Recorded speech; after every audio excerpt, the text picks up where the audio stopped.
Hello, everybody. Yeah.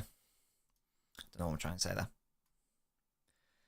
Let's get the tunes on, the background tunes. Boom. There we go. Lovely, lovely. Lovely jubbly in my tubly. Whatever that means. Where's my chat? There it is. Can I see that? Yes, I can. Good stuff. Hello, Narmbread. How are you doing? Love you too, mate.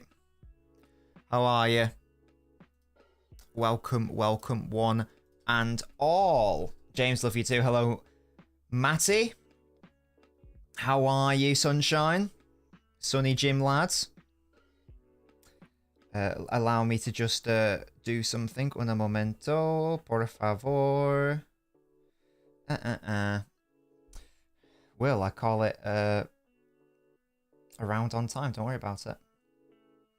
Do not worry about it. How you doing, Will? By the way, you haven't seen Fabrizio. What? Just in general, or what? How do I? One sec. One sec, guys. This is a very professional operation. Don't worry about it. Don't you worry. There we go. Just sending out 8 tweets of destiny. Boom. Sorted.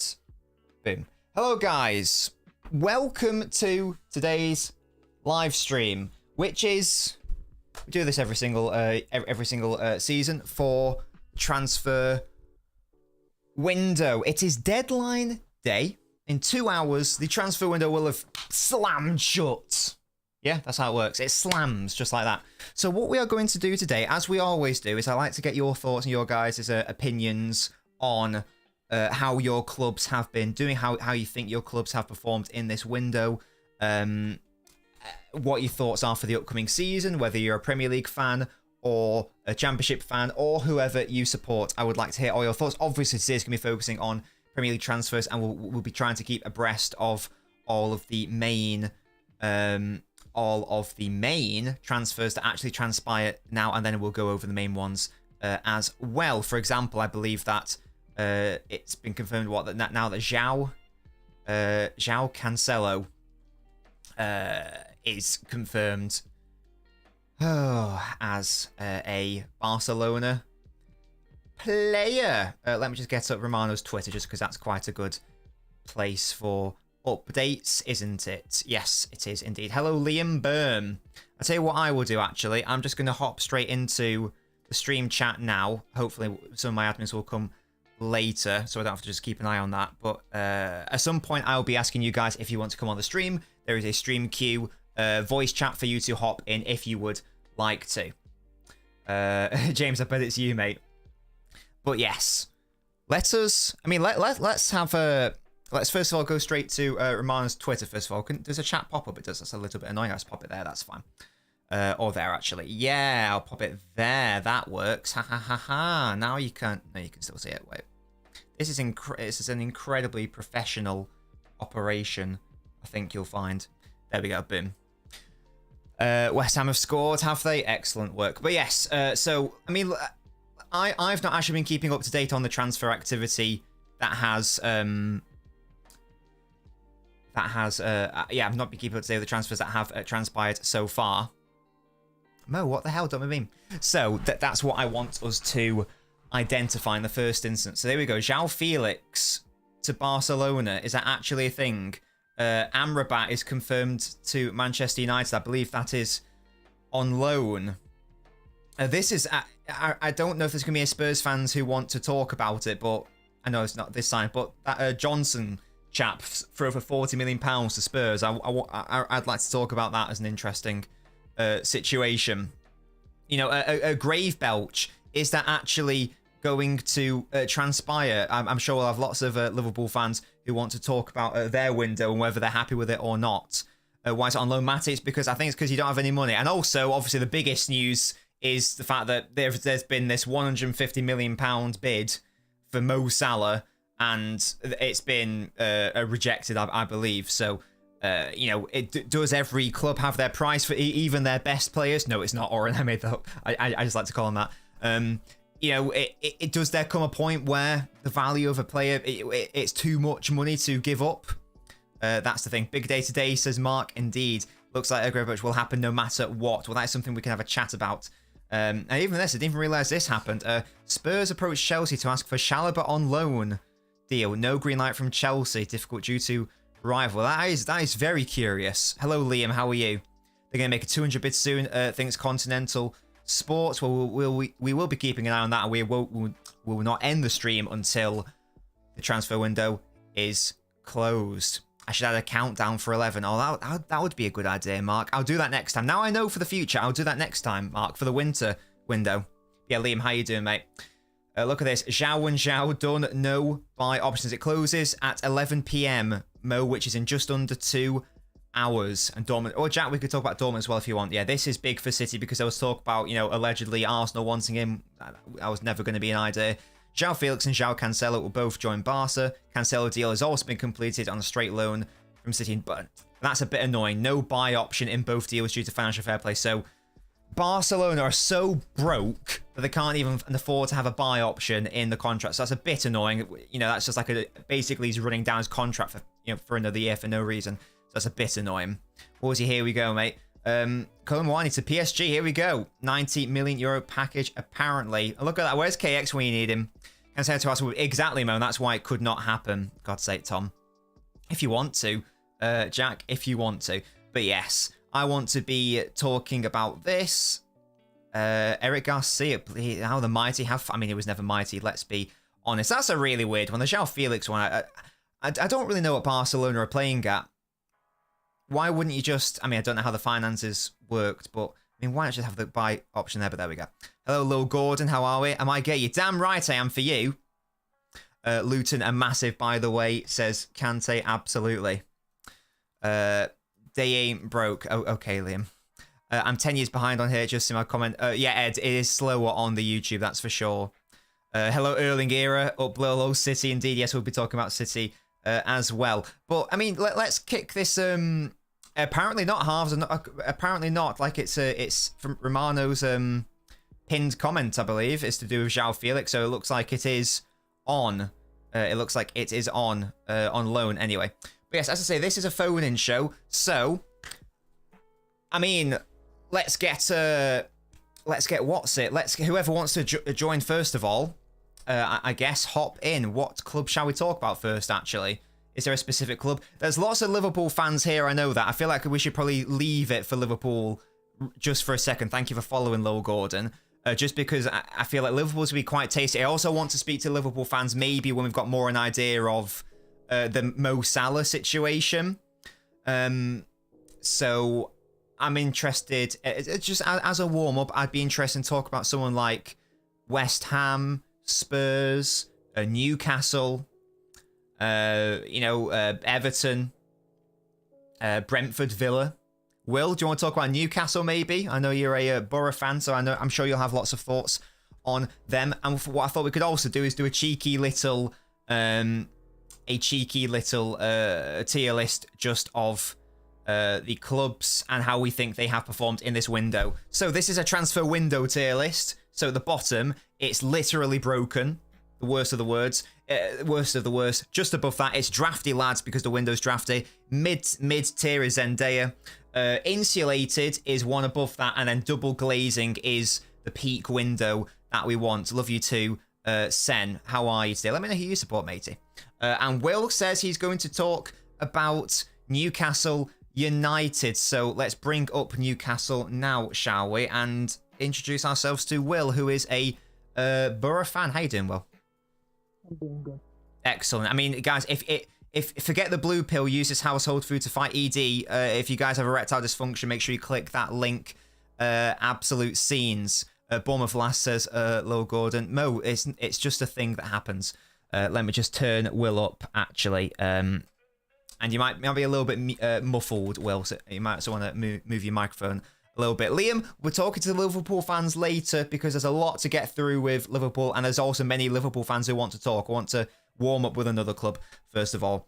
I mean, before we do Newcastle, Will, would you like to talk about Middlesbrough for a brief moment and the Championship and your thoughts on how are they going to be performing, etc.?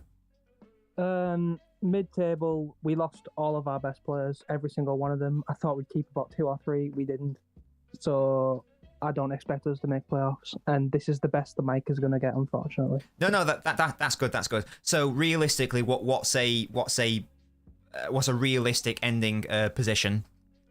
Like for 10th. Borough? 10th. 10th-ish. Yeah, miss out on playoffs. We're not very good anymore. We lost play. I think there was a post about the total sales of the players that we had last year. Like if you include players we didn't own, so we had on loan. Archer went for 20, Ramsey went for 14, Giles went for 5, Akpom's went for 12. I think it's about 50 mil loss, and we've recouped 12 mil out of it. And you've lost Big Choo Choo as well. Yeah, it's not good. Mo, sorry, I was just to interject. Mo says, "Will, what are your thoughts on Paddy McNair?" I hope he goes to Luton. Yeah, I'm not a fan of keeping him. That's the one last thing. We've lost Piero today, and then I think McNair might go, and then I think we're done with incomings. This is it now.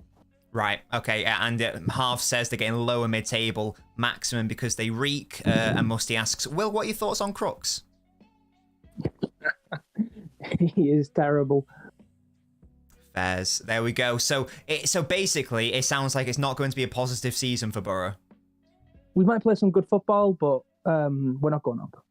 That is fair enough. And but maybe we'll swinging over for the positives to Middlesbrough's main rivals in Newcastle United, who've been pretty busy this window. I'm having a look at the incomings and outgoings now. So just in terms of I mean, there's some fantastic erectile dysfunction adverts going on here, amazing stuff.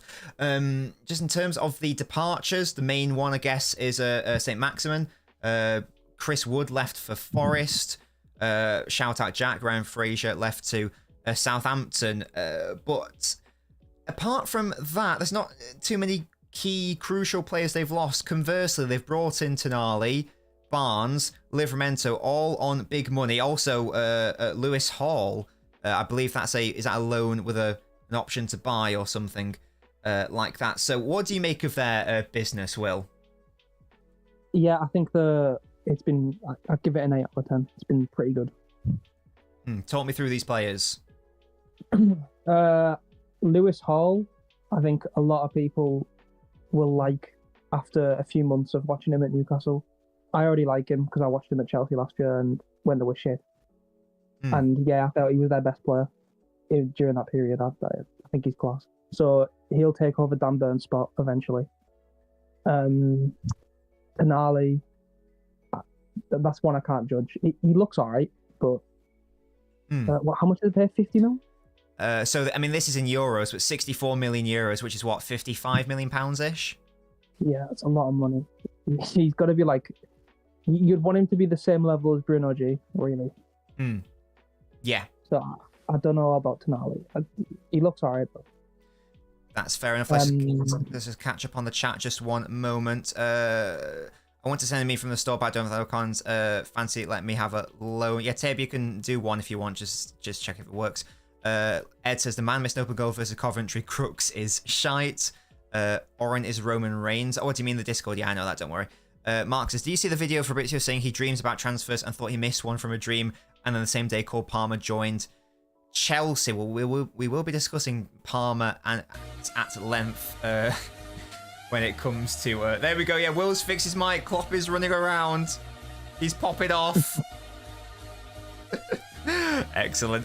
They got the marketing. Oh, shut up with these erectile dysfunction ads. Will has fixed his mic. Erling says, can't believe they let St. Maximin go for so cheap. What are your thoughts on that departure of St. Maximin, Will? Because I mean, I know that you love like the likes of Adama Traore, but sort of like St. Maximin reminds me in a way in that, you know, he's sort of like fantastic to watch and really exciting, but it gets to the point where like the lack of an end product is surely becomes an issue. That's really disrespectful to compare the two. St. Maximin is terrible. He is so bad. Okay, just talk to me about St. Maximin then. I actually don't know what he does other than have like an odd day of being the best player in the world. And then he'll go back to being terrible. He doesn't run. He doesn't press. His decision making's crap. He can beat his man. That's it. That's all he is. He's like your Poundland Doku. Wow, a Poundland Docker, you heard it here first. Herb says respect. St. Maximin, yeah, look, I've seen him had one genuinely brilliant game. That was against City, where he destroyed Kyle Walker. But apart from that, it's few and far between in terms of the performances. On his day, he's unreal, but his day doesn't come often enough. Move your face cam. Why, Jack? Why?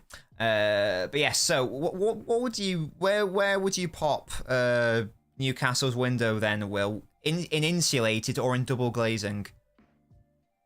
I'm looking at your stream and I have no idea what that means. So, I mean, double glazing is the crop, is the cream of the crop. Okay. So why are we doing it about windows? We'll do because there's a transfer window. Oh, right. Okay, there we go.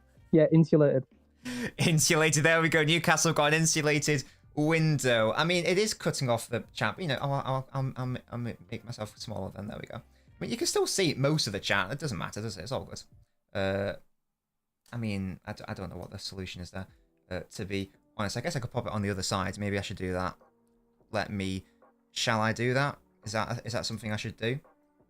No, that's the wrong chat. My bad. Clean chat. That's what I want. No, that's still not working. Oh god, I'm such a professional. I swear down. Can that move? Hello? Hello? I actually can't move it for some reason. I'm trying to move it, but for some reason I simply cannot. So you were going to have to... Oh, there we go. Boom. There we go. Right. Stop crying now. It's there. It's done. It's sorted. Turn your life off. Brilliant. There we go. Okay, so yes, thank you for that, Will. So you think insulated, and again, just very briefly on Newcastle, whereabouts do you see them finishing in the table? Like 6th, 7th. And it would be double glazing, but they missed out on Diaby, and I still don't know why they did, because that was perfect. They need someone to be better than Almiron. Indeed. Well, thank you so much for joining us, Will. We might have you on later in case you strongly disagree with what someone's got to say about another club. But until then, Will, thank you for joining us. Right. Bye. Bye. There we go. That was Will, Borough fan, and obviously a Newcastle representative here. You can move how when we get to Manchester City. Absolutely, why not? Pop the Luton game on in the background. I've got the deadline day Sky News thing, so you guys can just keep me updated on that. But yes, guys, that is Newcastle. I think I agree with what Will has said. I think that there are some interesting signings. They've definitely overpaid on a fair few of those players. I have not, Tom. Feel free to repeat it. Livramento is an unproven right back. He had one impressive season for Southampton a couple of years ago. Then was it an ACL injury, or did he break his leg? He did something, a bad injury. So he's not necessarily proved in that respect, I think. Ed, Ed, mate, I tell you what, shall we do Everton right now? Would you like to hop on right now? We can have a chat about Everton. That's a bargain, you say? Okay. Yeah. So look, for the future, I think it's fine. In terms of this season, obviously Trippier's the main man. Harvey Barnes is an interesting shout. I do think that they could have and maybe should have upgraded on the right wing options. Well, I don't really like Almiron. We'll get on to Palmer later, but I think that Cole Palmer would have actually probably been perfect for a Newcastle level club. But as I say, we will talk about that. What happened to the other content? Oh, Kieran. I think he stopped doing it, Mo. I think he wanted to focus on his university work, I believe. But yeah, Mo, you're not wrong. Hibber with triple that when Trippier fucks off. I mean, he might do, to be fair. He might do. Hello, Quinch. How are you? Will says, for Livramento, I think it's good they have backup for trips, because it was Mankia also centre half would be ideal. Yes, although I have sympathy with the point of, you know, Newcastle will not be able to balance Champions League and Premier League. I totally accept that and agree with that. But I mean, based on their group, they might get knocked out pretty sharpish. Are those who reacted to? Oh, thank you for that, Tayab. Thank you for that. Give me a question. Oh, sorry, Tom. Let's have a look. What was it? Where I can't see it. What are your thoughts on Henderson to Palace? We'll get to Palace when we talk about Palace. Don't you worry about that, Tom. But I'm joined by Ed, who is a Coventry fan, but is also Everton sympathetic. Hello, hello, Ed. Oh, hello. How you doing, mate? As my parents come through the door. I'm all right. I'm all right. You? I'm good. How are your parents?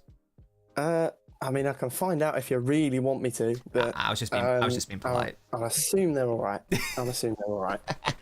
Will says he better big up Dan Juma. Erling Era says Chelsea, the most desperate club in the world. Cole Palmer for £45 million is laughable. And yeah, I've got some thoughts on Palmer, which, as I say, we'll explore mainly when we get to the Chelsea section. But yes, Ed, I mean, very briefly or very lengthily, would you like to chat about Coventry's transfer activity first of all? I think Cov have been absolutely outstanding this window. I mean, considering we're a team that spends no money ever, we've gone out and splashed like the most money certainly I think I've ever seen spent on players. I mean, losing Gyökeres and Hamer was massive for us because they were part of the reason that we pushed so highly up the table and eventually got to a playoff final before losing out. Yep. We came so close, but I think the investment that we've put in terms of transfers has been brilliant. I mean, we brought in Hadji Wright for about €9 million, so I think it's about £8 million. He's got off to a fairly slow start alongside Ellis Sims from Everton. But I think the more they grow into it, they might kick-start, but I don't think we'll be as good as we were last year. I think the league is going to be a lot tougher. I mean, you've seen sort of a fall-off with Borough of sorts. They've lost a lot of their team, and I think they're in the relegation zone at the moment. But it's still early on. You've got time to move. And the same could be said for Everton being bottom, I think, of the Prem. Yeah. Which is not great for them. But if they can get some wins going, God knows where they're going to be. I think they have to win tomorrow, realistically, against Sheffield United. Otherwise, I could see Sean Dyche being out before the end of September. Wow. Just before we get to Everton, just rounding off the Coventry situation, will you be getting playoffs again this season? I would like to think so, but realistically, probably not. Fair enough, and reasonable. Jack says, Ed sounds like he'd tell you if your drink got spiked on a night out. Nice man. Indeed, Ed's lovely. And Will says, Coventry have been brilliant this window. Will echoing what Ed was saying. But yes, you touched on Everton, Ed, and not the best start in the Premier League. Obviously, many defeats already. Let's just remind ourselves of who they have signed and who they haven't. If you want to meet this lovely lady, people in your area, etc., etc. So they sold Moise Kean. Didn't even totally forgot he existed as an Everton player. Tom Davis, goodness, well, God, do you remember him? Remember when he was supposed to be good? Had against City. Was it 4-2 that game? Yeah, well, I think it was worse. I think it was 4-1, to be honest. I think we only got one. But yeah, what's happened to him? Free transfer to Sheffield United in the end. Connor Cody. Wait, that was only a loan. What? End of loan? Yeah, Connor Cody came in on a loan deal. Oh. And I think they chose not to buy him, and he's gone off to Leicester. Oh, interesting. Okay. Townsend without club. Holgate's gone on loan to Southampton. I don't even know if they're interested. Oh, wait, Yerry Mina as well on a free transfer to Fiorentina. Yeah. Wow, so much has happened here that I wasn't even aware of. And then in terms of the players they've brought in, I mean, Ed, do you want to talk me through some of these players? Like the main ones, looks like we've got Beto, Dan Juma. He looks good. Beto does look good. He's quite a tall build, but he's pacey. I mean, I know it was only Doncaster, but he scored. He could become a force up with Dan Juma. I think for Jack Harrison to come in as well will be exciting when he returns from injury. I mean, we've seen how he was at Leeds. He could run games. But I think the main issue for Everton is going to be finding a consistency and a middle ground, because last year and even the season before, they were so inconsistent. If they want to get out of a relegation dogfight every year, they've got to build a team that's going to act the way the manager wants, and I think that's what Dyche is trying to do.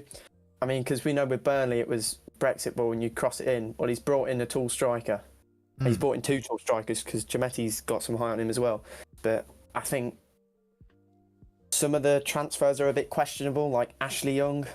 Mm-hmm. I mean, what's he going to provide? I can't see him doing much. 38 years old, yeah. But I think the players out is probably just the players that don't want to be there. I mean, Moise Keane's not wanted to be there for years. I think, I mean, you did earlier. People forget that he was an Everton player because he's just not been there.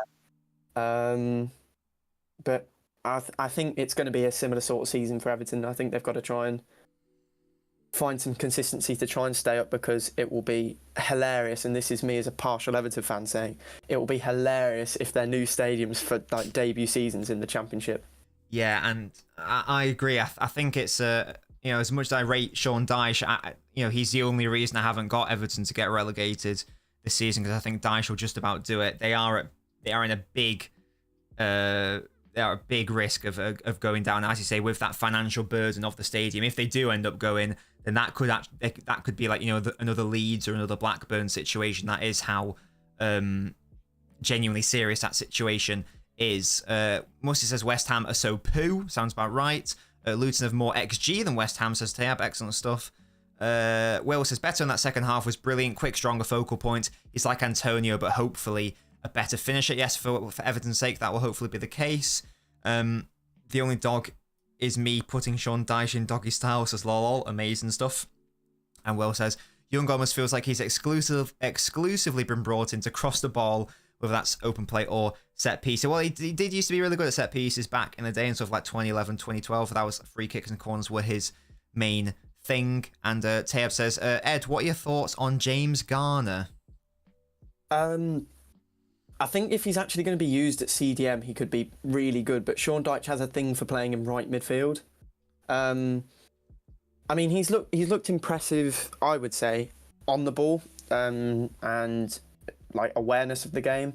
I think he's got room for improvement, because he does seem to get shouldered off the ball a little bit. But I think as a future prospect, it's a really good move to bring him in. He seems like Sean Dyche's kind of player, but I think the way that he's using him isn't correct at the moment. But I think Garner Gay's too good not to use in the midfield, which is why Garner moves out wide. But yeah, he's a good player.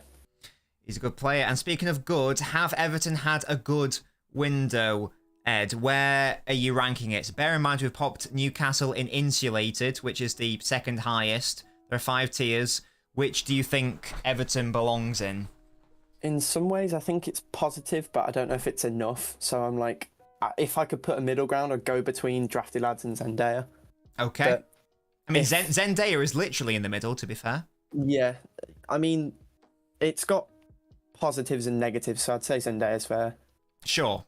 If the chat could let me know what you guys think about that as well, that would be great. Just as a reminder, San Beto, Trinity, Danjuma, Ashley Young, and Jack Harrison, who was a decent little player at Leeds when he was there, obviously. And again, I guess I haven't really lost anyone that great. I've never really rated Mina, so that sounds about right. Ed, thank you so much for your insight into Everton and Coventry, and we might chat to you later.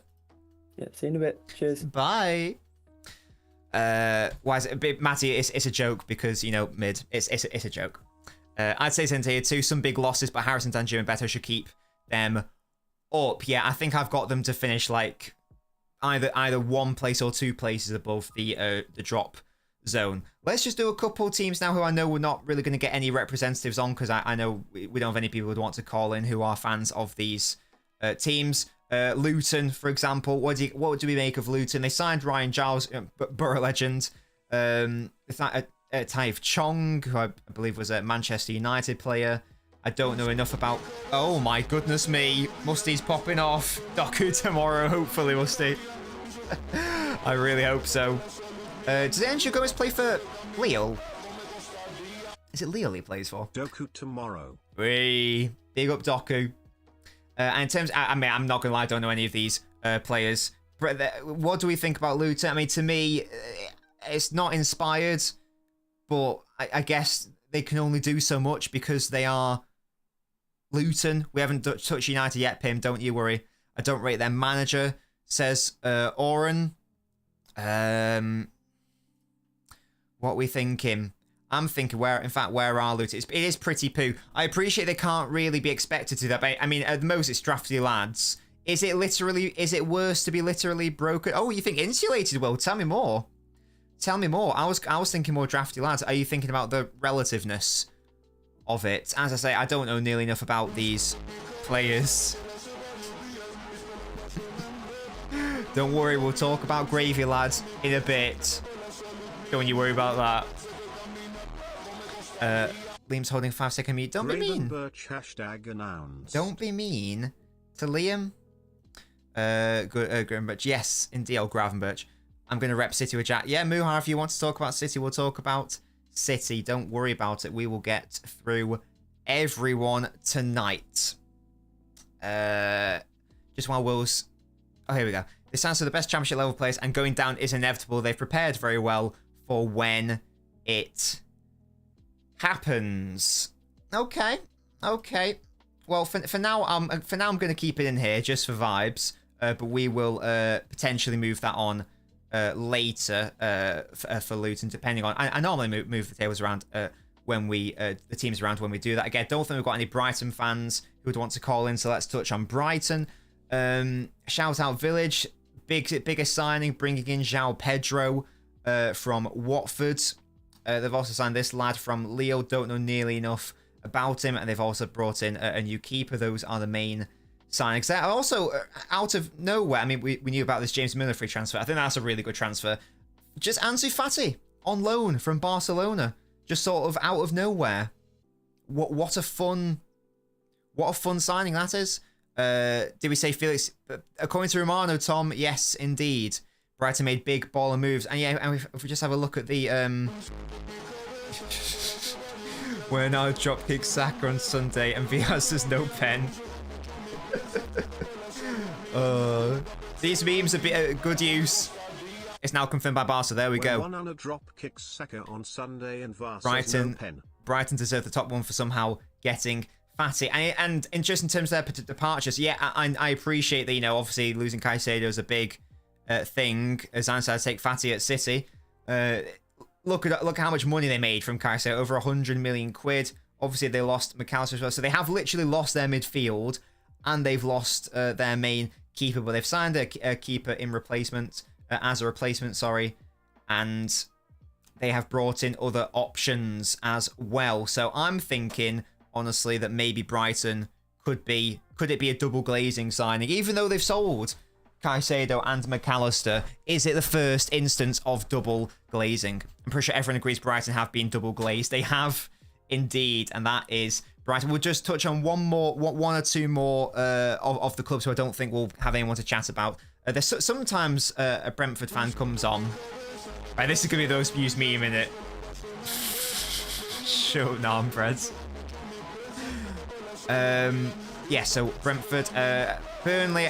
Do we have any Burnley fans? I don't think we've got any Burnley fans who'd want to talk. Allegations, inverted question mark, inverted question mark, inverted question mark, inverted question mark. All right, oh gosh, I don't know why I said that all the time. Right, so who have Burnley signed? I was obviously aware of the Trafford one. Oh god, say Mo's going to use it now. I was aware of the Trafford one. You're sitting around like 50 million quid for that. Aaron Ramsey they've brought in. Very exciting player from Aston Villa. Musty's the only one using it right as well.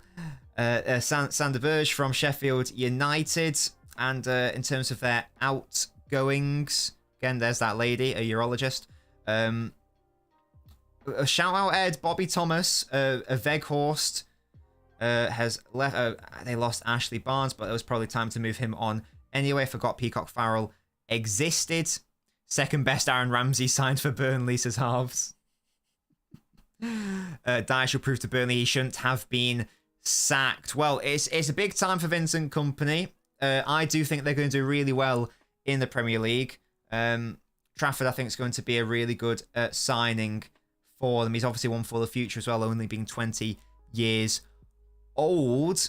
But it doesn't really move me that much. I feel like I think it's okay. I don't think it's going to be double glazing by any means. What do you guys make of Burnley's transfer window? What are we thinking? I'm thinking, where have they gone? Where's the Burnley badge? There it is. I'm thinking maybe a Zendaya or maybe an Insulated. I'm leaning more towards Zendaya, but let me know what you guys reckon, because I don't know nearly enough about these players Burnley have signed. Burnley also signed Dude Perfect for their owners. Brilliant. Zan says, I think they could have done better. Hello, Ethan. I thought the transfer window closed. I thought it did as well, Ethan, but apparently not. Apparently it closes today in 1 hour and 20 minutes. Yeah, Musty just says, take Burnley to the top. I think that it's okay, but I don't think it's bad by any means, but I don't think, it doesn't move me. Maybe that's just because they haven't really signed any big names. Even Trafford, you could argue, is a relatively unproven player from City's academy. If anyone strongly disagrees with that Burnley positioning, then do let me know. Oh yes, that Martson signing. I really hope that we hear more about that in the next few minutes, because again, it's another interesting situation with Chelsea. Brazilian bikini trends. There you go. But that is Burnley. Should Luton have scored by now? Bag it. Okay. Where's my bag? Let me put my bag on. There we go. That's Chelsea, who I want to talk about later. Aston Villa are an interesting. We'll do one more of these, and then we'll do another phone in, because I don't think we'll have any Villa fans who want to chat. So the Villa have been busy. They've signed Diaby. These are all confirmed, by the way. There won't be a stream tomorrow, Muha, because I'll be at the City game versus Fulham. They've signed Diaby, big money there. Pau Torres, really interesting signing. He was being linked with City and United for a period of time. Tillman's on a free transfer is amazing. Longley, I don't really rate him that much, but again, on loan, that's absolutely fine. Villa, incredible window, says Zion. Jack says Villa in the top 2. And Teb says, is race to see who Nobbins accepts in VC first. Don't worry, we'll do it after this one. In terms of their losses, they haven't really lost anyone of genuine note that I can see, to be honest. So I think that... I prefer really not to speak. I think... If I speak, I am in big trouble. City fans after Foden starts on the right wing tomorrow. I totally agree with you. Well, I think it's got to be a double glazed window. Surely that's the only one that makes sense there. Fantastic window. Really exciting winger who's already doing absolute bits. Pau Torres, I've touched him being linked with all these other clubs, and left with Mings being out, that could be huge as well. Zuma. Oh, has he scored? Or something. Diaby rejected Saudi money to play for Villa. What a guy. What a man. Cool. Good for him. Right. I was going to say taking Jack for Southampton, but I forgot Southampton aren't in the Prem. Right. Okay. I think we need to. We're 45 minutes deep, and I think it's about time that we heard from a Liverpool fan. Joining me right now is one of the wait, which chant did I butcher? I don't know. One of the maybe more positive, optimistic Liverpool fans. I'm joined by Liam Burn 7. Hello, Liam. Hello, guys. How you doing, mate? I'm doing all right. Excellent stuff.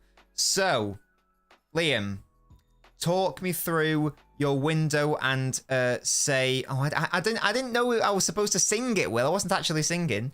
Talk me through your window, Liam. You've obviously, the biggest signing. You signed Dominic, Szoboszlai, McAllister, Endo. You actually got a defensive midfielder in the end, and obviously you lost Fabinho, Henderson, Firmino, Keita, Chamberlain, Milner, Carvalho on a loan as well, and obviously who could forget Artur Melo? So talk me through those. Yeah, so talk me through those signings, Liam, and then I sort of like want your thoughts on how you think with the current. And obviously, I think that Gravenberch, or however it's pronounced, is almost definitely going to be confirmed as well. So talk me through. No, it has been confirmed. It has been confirmed. There we go. Yeah. So talk me through that, and then talk me through like your thoughts on what does it mean for Liverpool's squad, and where should they be aiming to finish in the Premier League this season? So I'm going to go chronologically. because I'll talk it out. McAllister is a great signing, great price. I love it.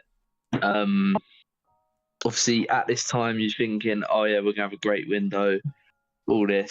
Then we signed Soboslai, another great signing, and then it goes to shit. Selling Fabinho, selling Henderson had to happen anyway, so I don't really care about that.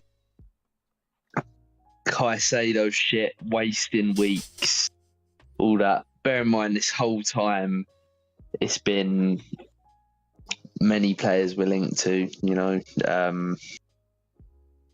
throughout. Whole list of names. Lavia should have happened. Caicedo kind of done us over. And then we signed this Japanese guy that no one's ever heard of before. He's all right, I guess. He's all right. He's all right. And you're thinking, oh yeah, surely there's no way they just can't sign a defender, and they can't sign like a starting level midfielder, and then bring in Gravenberch. I like it. I like him, but again, there's like question marks. No one knows what's going to happen. It's interesting. I'm happy with it, but we definitely needed a centre back, which is a problem. Yeah. Yeah, I think I'm excited with, Sure. and I'm very happy with the midfield. Okay. Very happy with the midfield. Mm-hmm. But now you don't know what's going to happen with Salah, and it seems like we've rushed a lot and then slowed down too much, and now we're in shit again. So, and just rounding all that off, where let's assume you don't bring anyone else in stuff like the next hour, the easy signings, that's it, done. Where do Liverpool finish this season? Are they in a title race?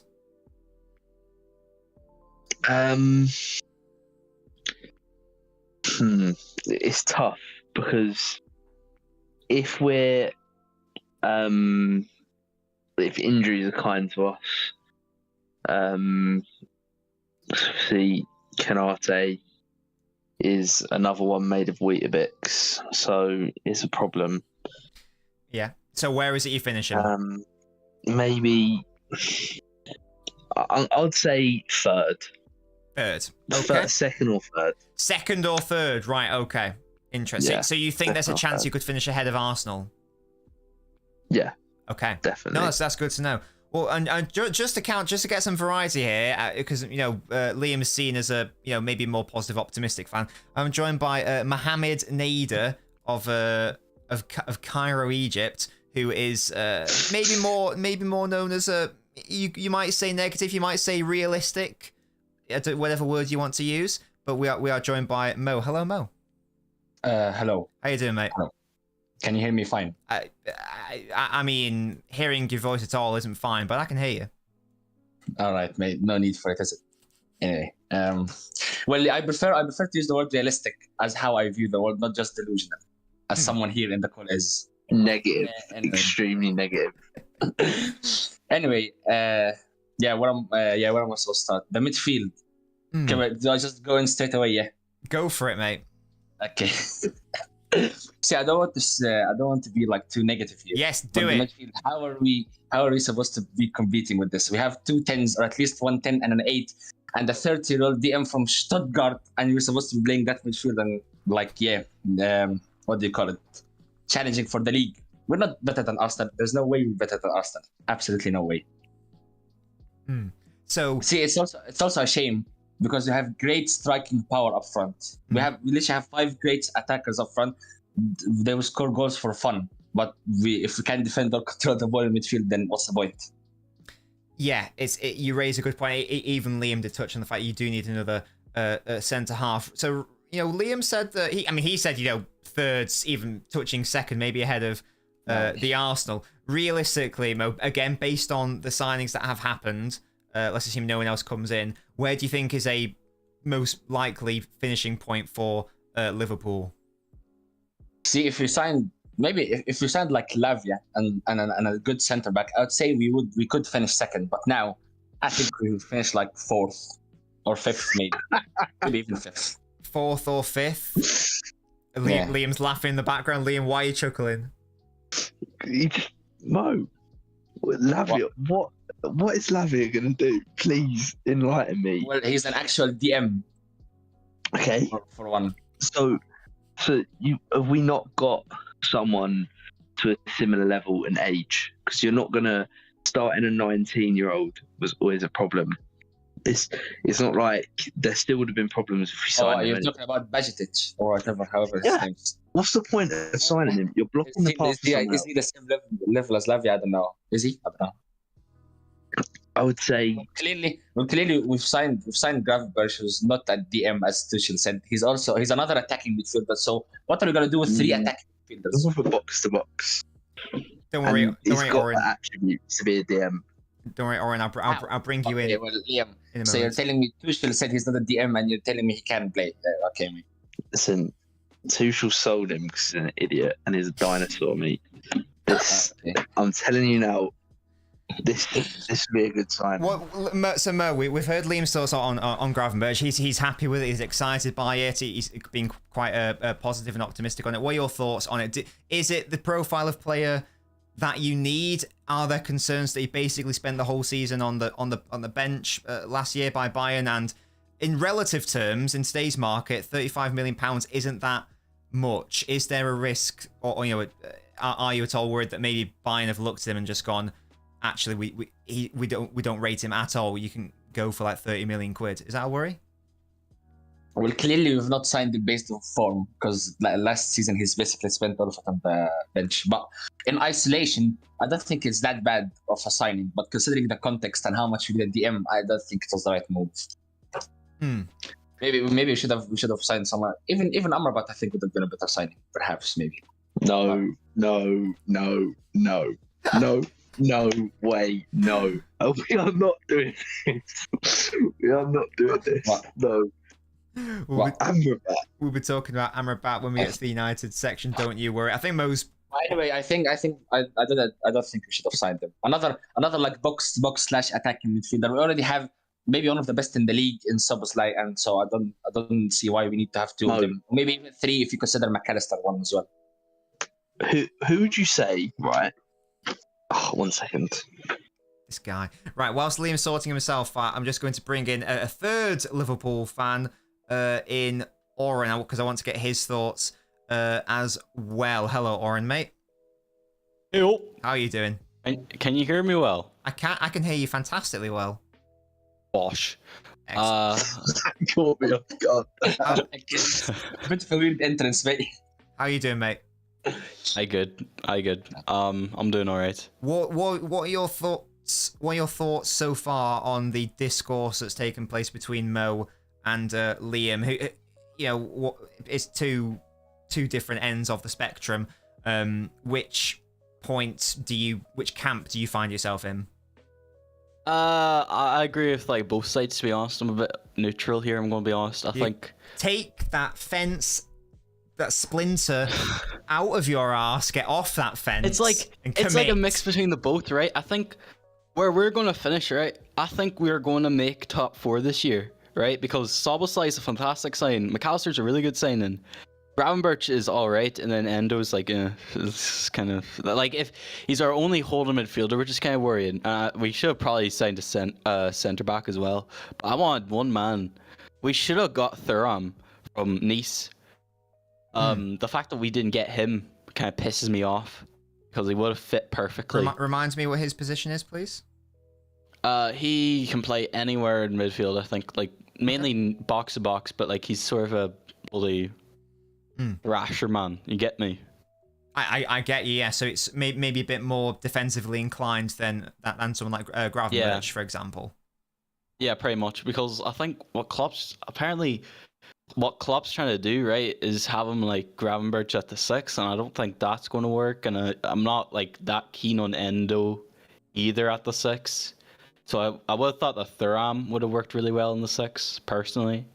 That's just me. Is there... I was just going to ask, is there a smattering of panic with Liverpool in respect to this window? Because I feel like the Fabinho sale, for example, probably wasn't something that they would have had in mind. Now they've had to react to that. Is it a reactive window, and is that a worry? To be honest, like, I think I'm in the minority here, but I thought we should have I thought it was the right move selling on Fabinho. We got a decent enough price for him. It was like 50 million, was it? Yeah, I agree. Like, he had a bad year last year. He had a really bad year. But the problem was how we reacted. We should have had Caicedo, but he kind of fucked us over. He would have been the perfect signing. We should have been in for Thuram, which we were linked with earlier this summer, and then we just did nothing with that. And we panic bought Endo. I was never a fan of Lavia. I thought he wasn't the right profile of player. Like, I know he's a CDM, but he's not the right CDM for us. We already have Bajcetic, who is similar in a way. Like, the only thing that was good about Lavia was his age. You know, the fact that he had like a high ceiling and that, but that's not what we need. We need a lad who can fit that sort of profile of that lad, who can sort of clear the ball, sort of like what Fabinho did. Musty asks, Oren, what are your thoughts on Cena's return? Yeah, it's nice. I always like John Cena. John Cena's a lovely man. I'm not sure what he's going to do. I'm not sure who he's going to feud with, but we'll see. That's good to know. Just because hot shit in the chat has just said Liverpool should have taken the 150 million for Salah, and they should have gone and signed someone like Elise. Elise would have unleashed. We can't do that in one day. Darwin. Who to replace Salah? Who? Okay, mate. Yeah. Oh, nice. I want to now. I want all of your thoughts on that. So it sounds like you are in strong disagreement, and that you want to keep Salah. So it's not even that. It's not even that. It's just the problem is, right, if this happened 2 weeks ago, I'm accepting that. I don't care. That you're never getting that price again, ever. And you've got time to maybe then that way there's not as much panic. You've got the money. You can go and maybe get certain players that you might not be able to get right now, or you're trying to. Obviously, we shouldn't be in a thing with money anyway, because we haven't spent for so long. But if that is the case, it gives you space to go and do that. Gives you space to get a winger, and I also think we're clearly trying to go in like a transition. People say last year was a transition, but we didn't do enough sort of signings, you know. This year I feel like you could have just done it all, got it all out of the way, signed a centre back, signed a new right winger, done it in one season like Arsenal did. Boom. Hello. But because it's now, I wouldn't accept anything. Fair. So it's more to do with time. Once it gets to a certain point, because it's obviously going to get to a point where it's impossible to say no to. But right now, no. No. When it gets to 200, because it probably will, I'd probably say yes. I can't lie. Okay. No. We can make dues for January. Yeah, sure thing. Moji's big up to you, mate. I hope we get an unexpected move in the last hour. I personally don't see that happening from a City perspective. I think we are done, but that remains to be seen. And yeah, so Mo, let's say Saudi Arabia in the next 30 minutes come back in with a £200 million bid. Does that change your mind at all, or is it sort of like it doesn't really matter? We obviously can't. We wouldn't be able to replace him until the winter. No, I wouldn't accept it. See, there's almost 1 hour left in the window, and when teams see that you've instantly got like a 200 million wire in your bank account, and you'll come in looking for their winger who's obviously not as good as Salah, they're going to be charging like triple the price. So what's the point really? Not going to be able to get anyone. We're going to play Harvey Elliott on the right until like January, so that's just depression. So no. No, that's good to know. And so I want to, after that chat, guys, I want a final roundup from everyone. Oren, where are Liverpool finishing this season in the Premier League? I go for fourth. You going to win any cups? No, No, we're not that level. We're not like as good as City or Arsenal. Mo, Well, like, Europa League. What's the question? oh yeah, that's maybe Europa, but apart from that, no. where are Liverpool going to finish? Final confirmation, and will they win a trophy? See, it's actually so tough. I'm gonna go fourth. Yeah, sure, fourth. Will you win a trophy? No. Not even Europa We League? even. No. One of the teams that dropped from like third in the Champions League. We won't. Okay. Excellent. Sad. And I'll say I just want to add something else. yeah. I just thought that the one thing I do like about the Gravenberch signing is he's actually quite tall and quite physical, which adds a different dynamic since Fabinho last season lost his legs and is about 51. We have Endo who's like 5'9", so we clearly need someone who's athletic and can cover ground very quickly in there. And I actually do like that. Size us, mate. You like big, tall black Yeah. men, Mo? I've actually got he a is question for Mo as well. As long as it's quick, because I want to round off the Liverpool section. Quick. So Mo, you said about not selling Salah, right? Yeah. But you think we can't compete for the league anyway, and we can't compete for trophies or whatever. So why are we keeping him here? Just to score goals? Well, because with him we actually have a chance of getting Champions League. But we're gonna get it's 5th place this year. We're gonna get it either way. No, we're not if coming we sell below Salah and we sell To be fair, No, there's not a guarantee. City, Arsenal, probably United, No, maybe even definitely Chelsea and Spurs. It's not a guarantee. No. If we sell Salah and play like Ben Doak or Harvey Elliott, you're not getting 6th or 7th. It's not gonna happen though. We've got room now. If we sold him now, we've got room to wait until January. If because we're clearly not going to compete. Okay, tell me. Okay, I have one final question, and we're not going to take much time because it's a stream. Tell me, who in the world can replace what Salah is doing right now? Well, It doesn't matter who's going to do it right now. It's a transition. We're going to be in a transition season, so you sign someone who you have to think is develop going those to be able to do it. Not right now. I want all of your opinions now. Starting with Oren. How are we ranking the window? Literally broken, drafty lads, Zendaya, insulated, or double glazing? Put it in the second tier there. I think we've had Insulated. Insulated there. I think that's a good position because we've made some really good signs. Like Szoboszlai's class, McAllister's really good. Hopefully he doesn't play 6 because he's bloody wasted there. And then Gravenberch is fine, but there's still some things that we missed out on. Mo, do you agree? No. I would put it in Zendaya, mid. Oh wow, okay. And Liam, what do you think? Ooh. No, it's an insulated. I Okay. think it's perfectly fine if there's a centre back. If there was a centre back, literally if we signed Kotchab from Southampton, I would put it in insulated. You But just since we like didn't- shining these no. boys, I'm sure. All right, mate. Right, Wait, weren't you the one who hyped up Endo, by the way? 5'9" DM. Okay. I'm sorry, Mo. You've been outvoted. We are going to pop in insulated. Thank you so much, guys, for joining me for this section. Mo, you know what to do. Yeah. There's a noose next to you. Use it. There's a right treadmill as well. See you, Oren, mate. Bye. There we go. Good work, guys. Right, a good Liverpool chat as always. There's loads of people waiting in the stream queue. That was Oren. I'm just going to get through a couple of the... let me know what you guys think. Do you think insulated is fine or not?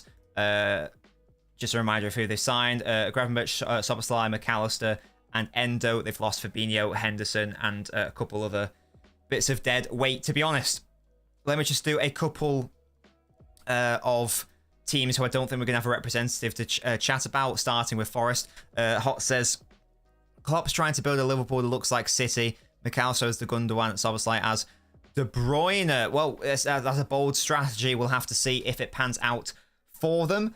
Forest have been doing some bits. They signed Elanga, Chris Wood, who are other names that are quite big. Nuno Tavares from Arsenal, on loan apparently.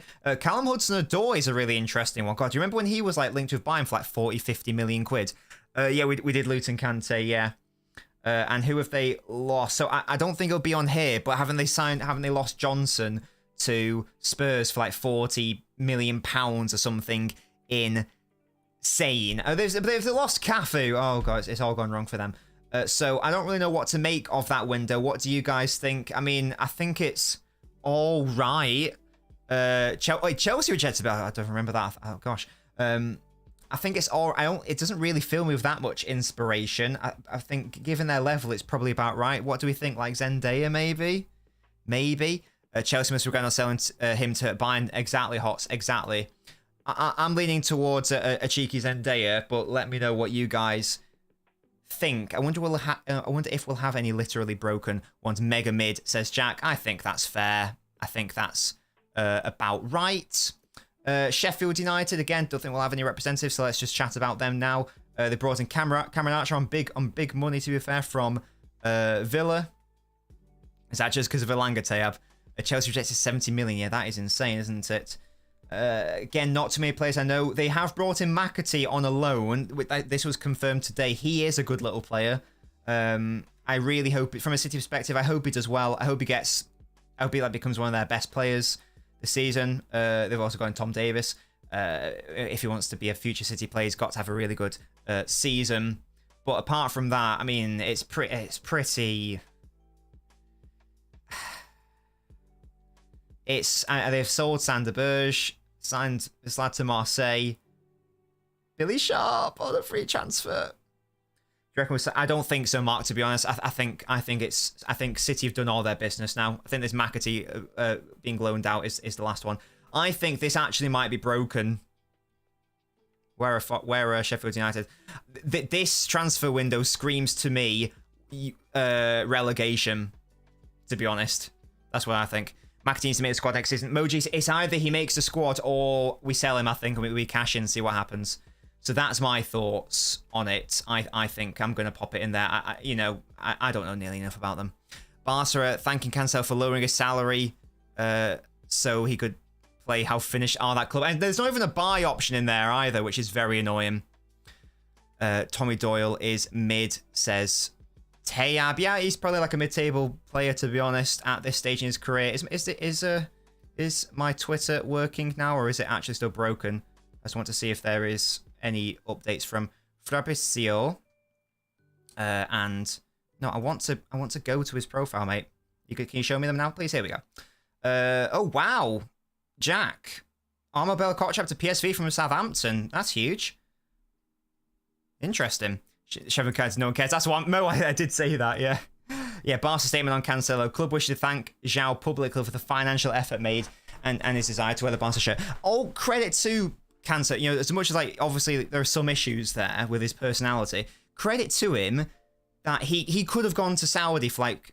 In fact, City could have made like 40 million on him. He clearly doesn't care about the money, and he only wants footballing reasons, which I highly rate. And to be fair, even through all his petulance, he clearly just wants to play football. Like that's what all of the like the issues are. You know, when he's leaving a club, etc. They call Cancelo the Flash. Hello. I just asked, what your thoughts were on the Bella Kotchap situation. To be fair, Jack, that's all it was. But yeah, that's Sheffield United. Again, let's just... we did Nottingham Forest, didn't we? Let's just chat about Wolves really quickly. Cunha from Atletico Madrid, big money. Apart from that, not too many players brought in. Matt Doherty, Doyle on a loan. But they have lost a lot of lads. Obviously, the main one is losing Nunes to City. Neves has gone to the Saudi League. Collins has gone to Wolves, I believe. Oh, no, Brentford, sorry. I'm thinking of a different... Oh, no, wait. This is Wolves I'm talking about. One idiot. Cody's gone to Leicester, of all places. They've lost Jimenez. Yeah, no worries at all. Jack. So, I don't really know what to make of this window. I mean, let's not forget, they also lost their manager in this transfer window. They left by mutual consent. I'm thinking that they've lost a lot of their best players. I think that might be a bit drafty. I'm going to pop that in there.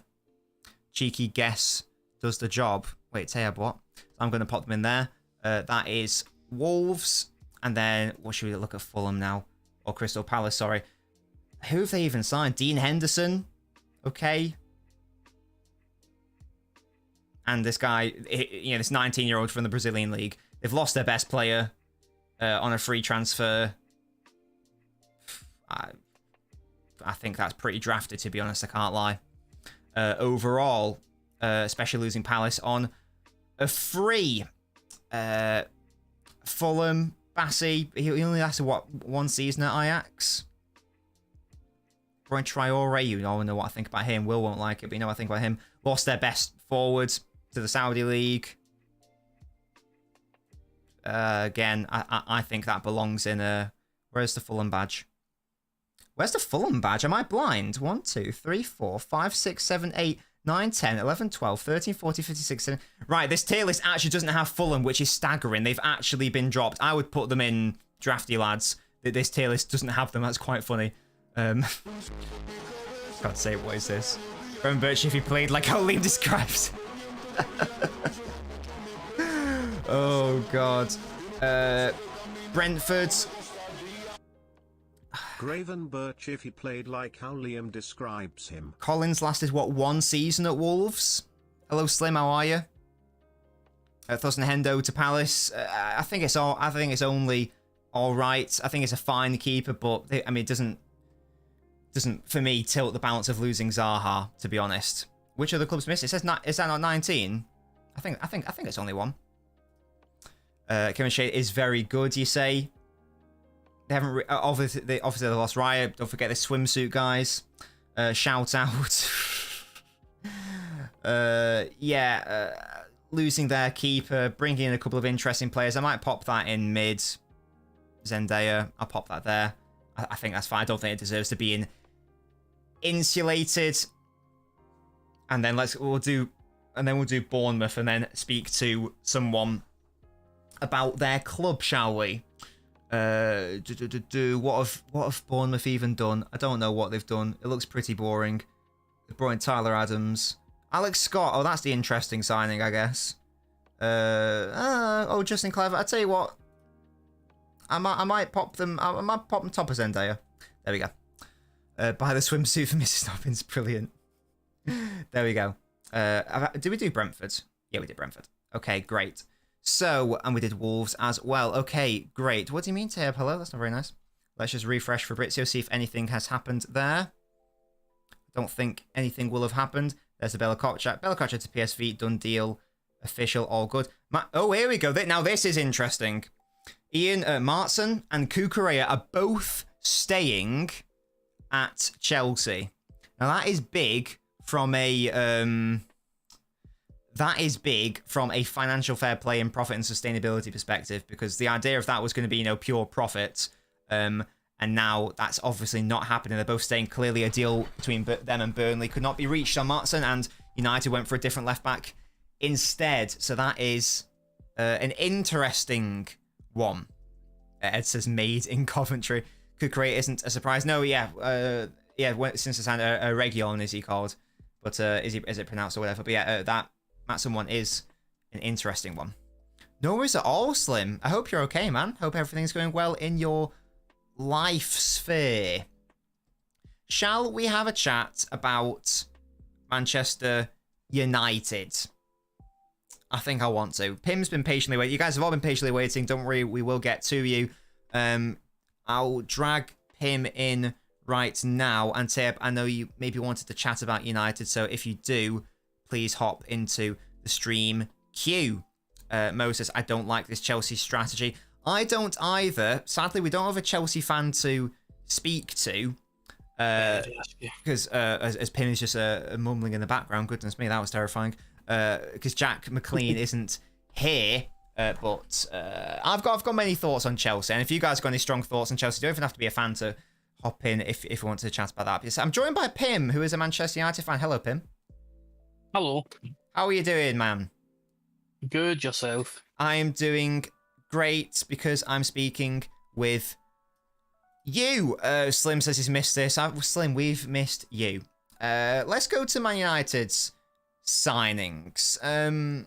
Because there's been a fair bit of transfer activity. Some pretty big names and some pretty big fees going around. Hoyland, the new striker. Mason Mount, controversial signing for some. Onana is probably maybe the signing of the window, potentially based on how he could transform United. And in terms of the outgoings, they haven't really lost anyone important. Henderson obviously wasn't there last season. Elanga is Fred, whatever. Telos has apparently gone to the Saudi League. Looks like they haven't actually lost. Oh, poor Phil Jones without a club. He's only 31. And obviously De Gea has gone, but that's for the good in my opinion. So yes, talk me through the transfer window, Pim. Are you happy with it? Are you displeased? Do you think you could have done more?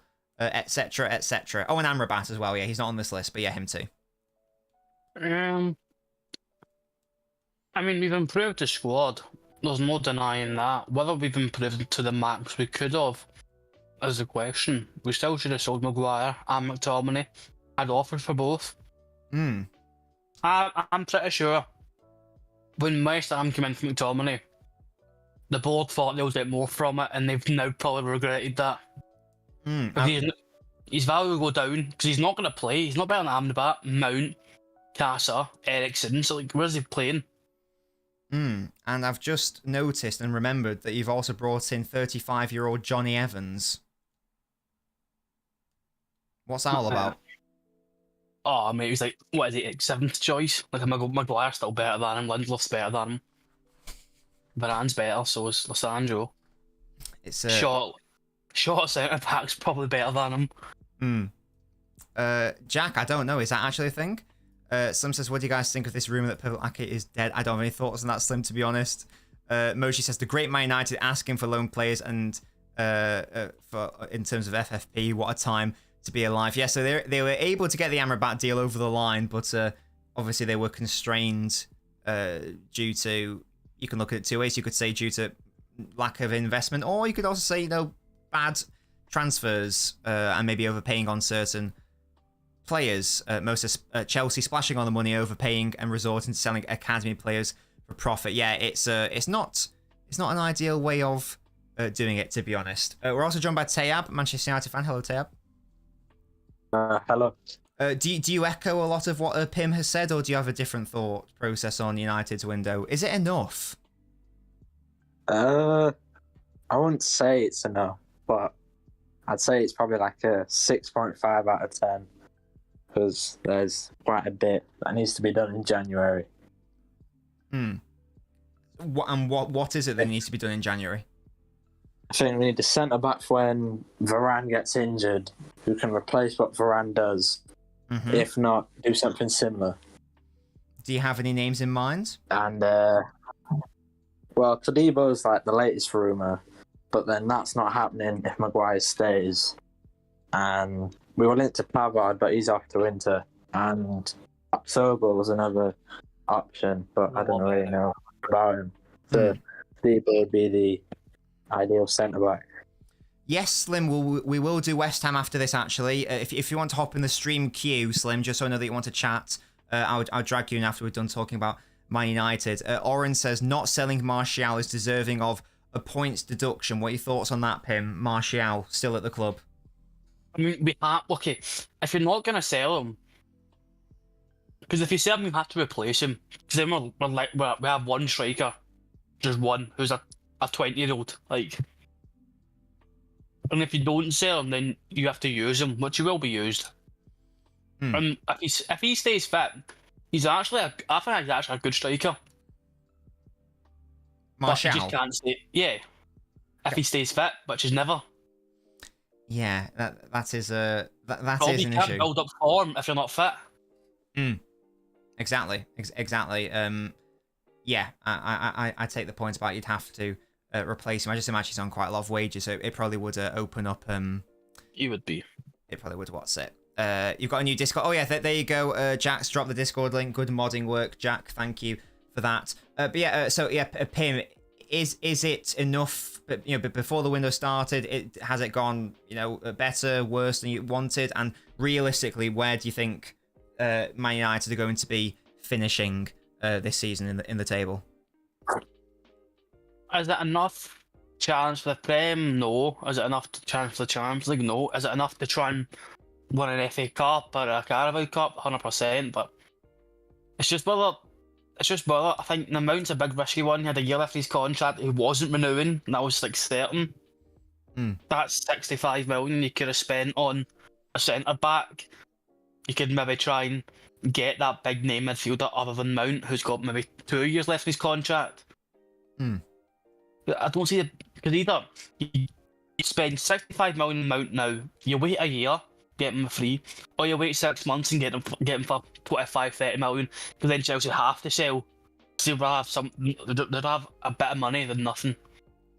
Yeah, no, I totally get that. Half says there's been a Pornstein bomber. What is that in relation to Halves? Let me know. Mo says the accent's getting heavy. I don't understand. Mate, your name's Shit. Mo. You cannot talk. I can understand him perfectly well. Just, open your ears. Brennan Johnson has just signed his Spurs contract. Announcement imminent. I mean, when we get to the Spurs chat, I think that's a really weird thing. £45 million is a bit mental. Yeah. Have I been banned? I don't think so. Slimy. If a Discord moderator could just double check whether Slimy's been banned for whatever reason, that would be great. I haven't banned him, so yeah, that'd be good. If a Discord mod could do that for me, that would be ideal. Yeah, I mean, look, sort of getting to the Spurs chat now, but I just wanted to say one thought on it. There's another really interesting Spurs forward. There's another really interesting forward at Forest in Taiwo, who I actually think would be a really good number 9 option and replacement for Harry Kane, and they've gone and signed the other one. I don't really get it. I wouldn't mind that one. Yeah, I think he's probably one of the best 9s in the league, to be fair. So I don't really know why that's a thing. You're apparently not banned, Slime, so it should just be working. Have you verified yourself in the thing? Oh, you haven't joined it. I don't know. Well, I can see you there. So can I just invite you? Is that a thing? Is that something I can do if I just invite people? There we go. I mean, Ben Johnson's better, but they need a 9 more than need Ben Johnson. Yeah, that's why I'm a bit confusing. That's why I'm a bit confused, sorry. You can play off the left, which enables them to play Son at 9. Yeah, but Son ain't a 9. That's like, you know. 9. He hasn't been good in, 2 years? I don't get that. There we go, Slime, you're in. Excellent stuff. Yeah, you are in, matey. But yeah, so, a weird one. But there we go. Right. So, based on all that, Tayab, where would you rank Manchester United's window? Probably the middle tier. You think it's mid, Zendaya? Yes. So I think if we got centre back, then it'd be in the insulated tier. Yeah. And if we got Kane, it probably would be in the top tier one. I'm sorry, no United fan should ever be thinking, I don't see the point. Kane's goals this season doesn't bring us. I don't think it brings us a title. There's no point spending 100 million in Kane if he's Kane's who you get at the end of a rebuild. It's the same with Casemiro. I still think Casemiro's a weird signing because you buy Casemiro who finishes your rebuild. He's a player you get who pushes you for a treble, pushes you to win a double. Not when you've just finished outside top 4 and you want to get top 4, in my opinion anyway. There was better signings than Casemiro. So I think I agree, to be honest. But yes, Pim, where do you think United's transfer window should be ranked? Taya Brecken's in the middle. Do you concur? I think so. Yeah. I think again we've been poor with. It baffles me that United have a very good youth system, but we still can't sell any players for value. It's mental when Dan James is in the top 10 for United's biggest exports. Yeah, it's Dan James is shit. He's just a skinny Adama Traore. It is an ongoing issue, that's for sure. Yeah, thank you, Sam. I can see you in there. That is fantastic. Well, Pim and Tab, thank you so much for joining me. Pim, thank you for being a noblet. You're a beautiful human being. And I will speak to you guys later in the stream. That's it. Yeah, see you guys later. Bye-bye. There we go, guys. That was Manchester United. I think it around the middle is reasonable. I think that I like the concept of Højlund. Onana is obviously a fantastic signing. Jury's still out on Mason Mount for me. And I think that more could have been done in respect of outgoings, the likes of McTominay, Harry Maguire, and I think they are short they could have done with bringing in like at least one more player this window. Who that player is? Oh, Amrabat as well. But even so, I think they still need another option there. But that is Manchester United. I don't think we've got any Spurs fans. Someone can correct me if I'm wrong. It's a shame that shame that Jin isn't here, because that'd be great to chat about Spurs with him. So I'll just very briefly touch on Spurs right now. They've obviously brought in Johnson. Maddison is a good Spurs level player, I think. They brought in Podger on the permanent. Van der Ven looks really good, and it looked good left-footed centre half. It looks like they've solidified the Kulishevsky deal as well. Owl doesn't like to talk though, Tab. I'm thinking of people that we've spoken with in the past. Obviously, they have sold Harry Winks. No, they've sold Harry Kane. That is the main outgoing, but potentially reinvested that money wisely.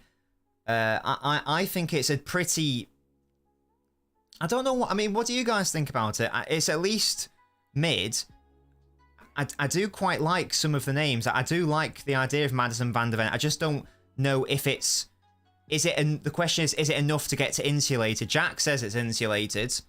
He also just doesn't talk naan-bread. Anyway, if we're thinking insulated, we can pop it in insulated. Why not? Spurs badge. Why can't a Spurs badge just be a normal badge rather than the other stuff? Mo would say it's insulated as well. I don't know if Toby's here and wants to talk about Arsenal. I know Toby was here earlier in the chat. Could someone maybe do me a favour and ping Toby and just see if he wants to join the phone in to talk about Arsenal? That might be interesting. But failing that, the next people we'll be talking to is West Ham. Then we'll do City and then Arsenal. He did join. Oh, Jack, would you be able to maybe ping him or DM him and be like, we could talk about Arsenal if you like to. In the meantime, we can all have a chat about Chelsea, and then we'll do West Ham afterwards, I think. And then we'll end on City and the Arse, which makes sense. Let's just close Spurs. Yeah, don't worry, Muha. We will get to City. Don't worry about it. Don't you worry.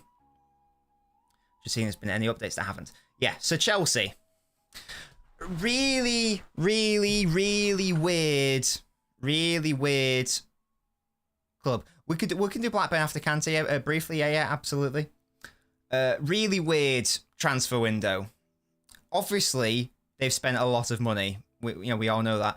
But it's like, yeah. Look, just by virtue of numbers, it's going to be insulated.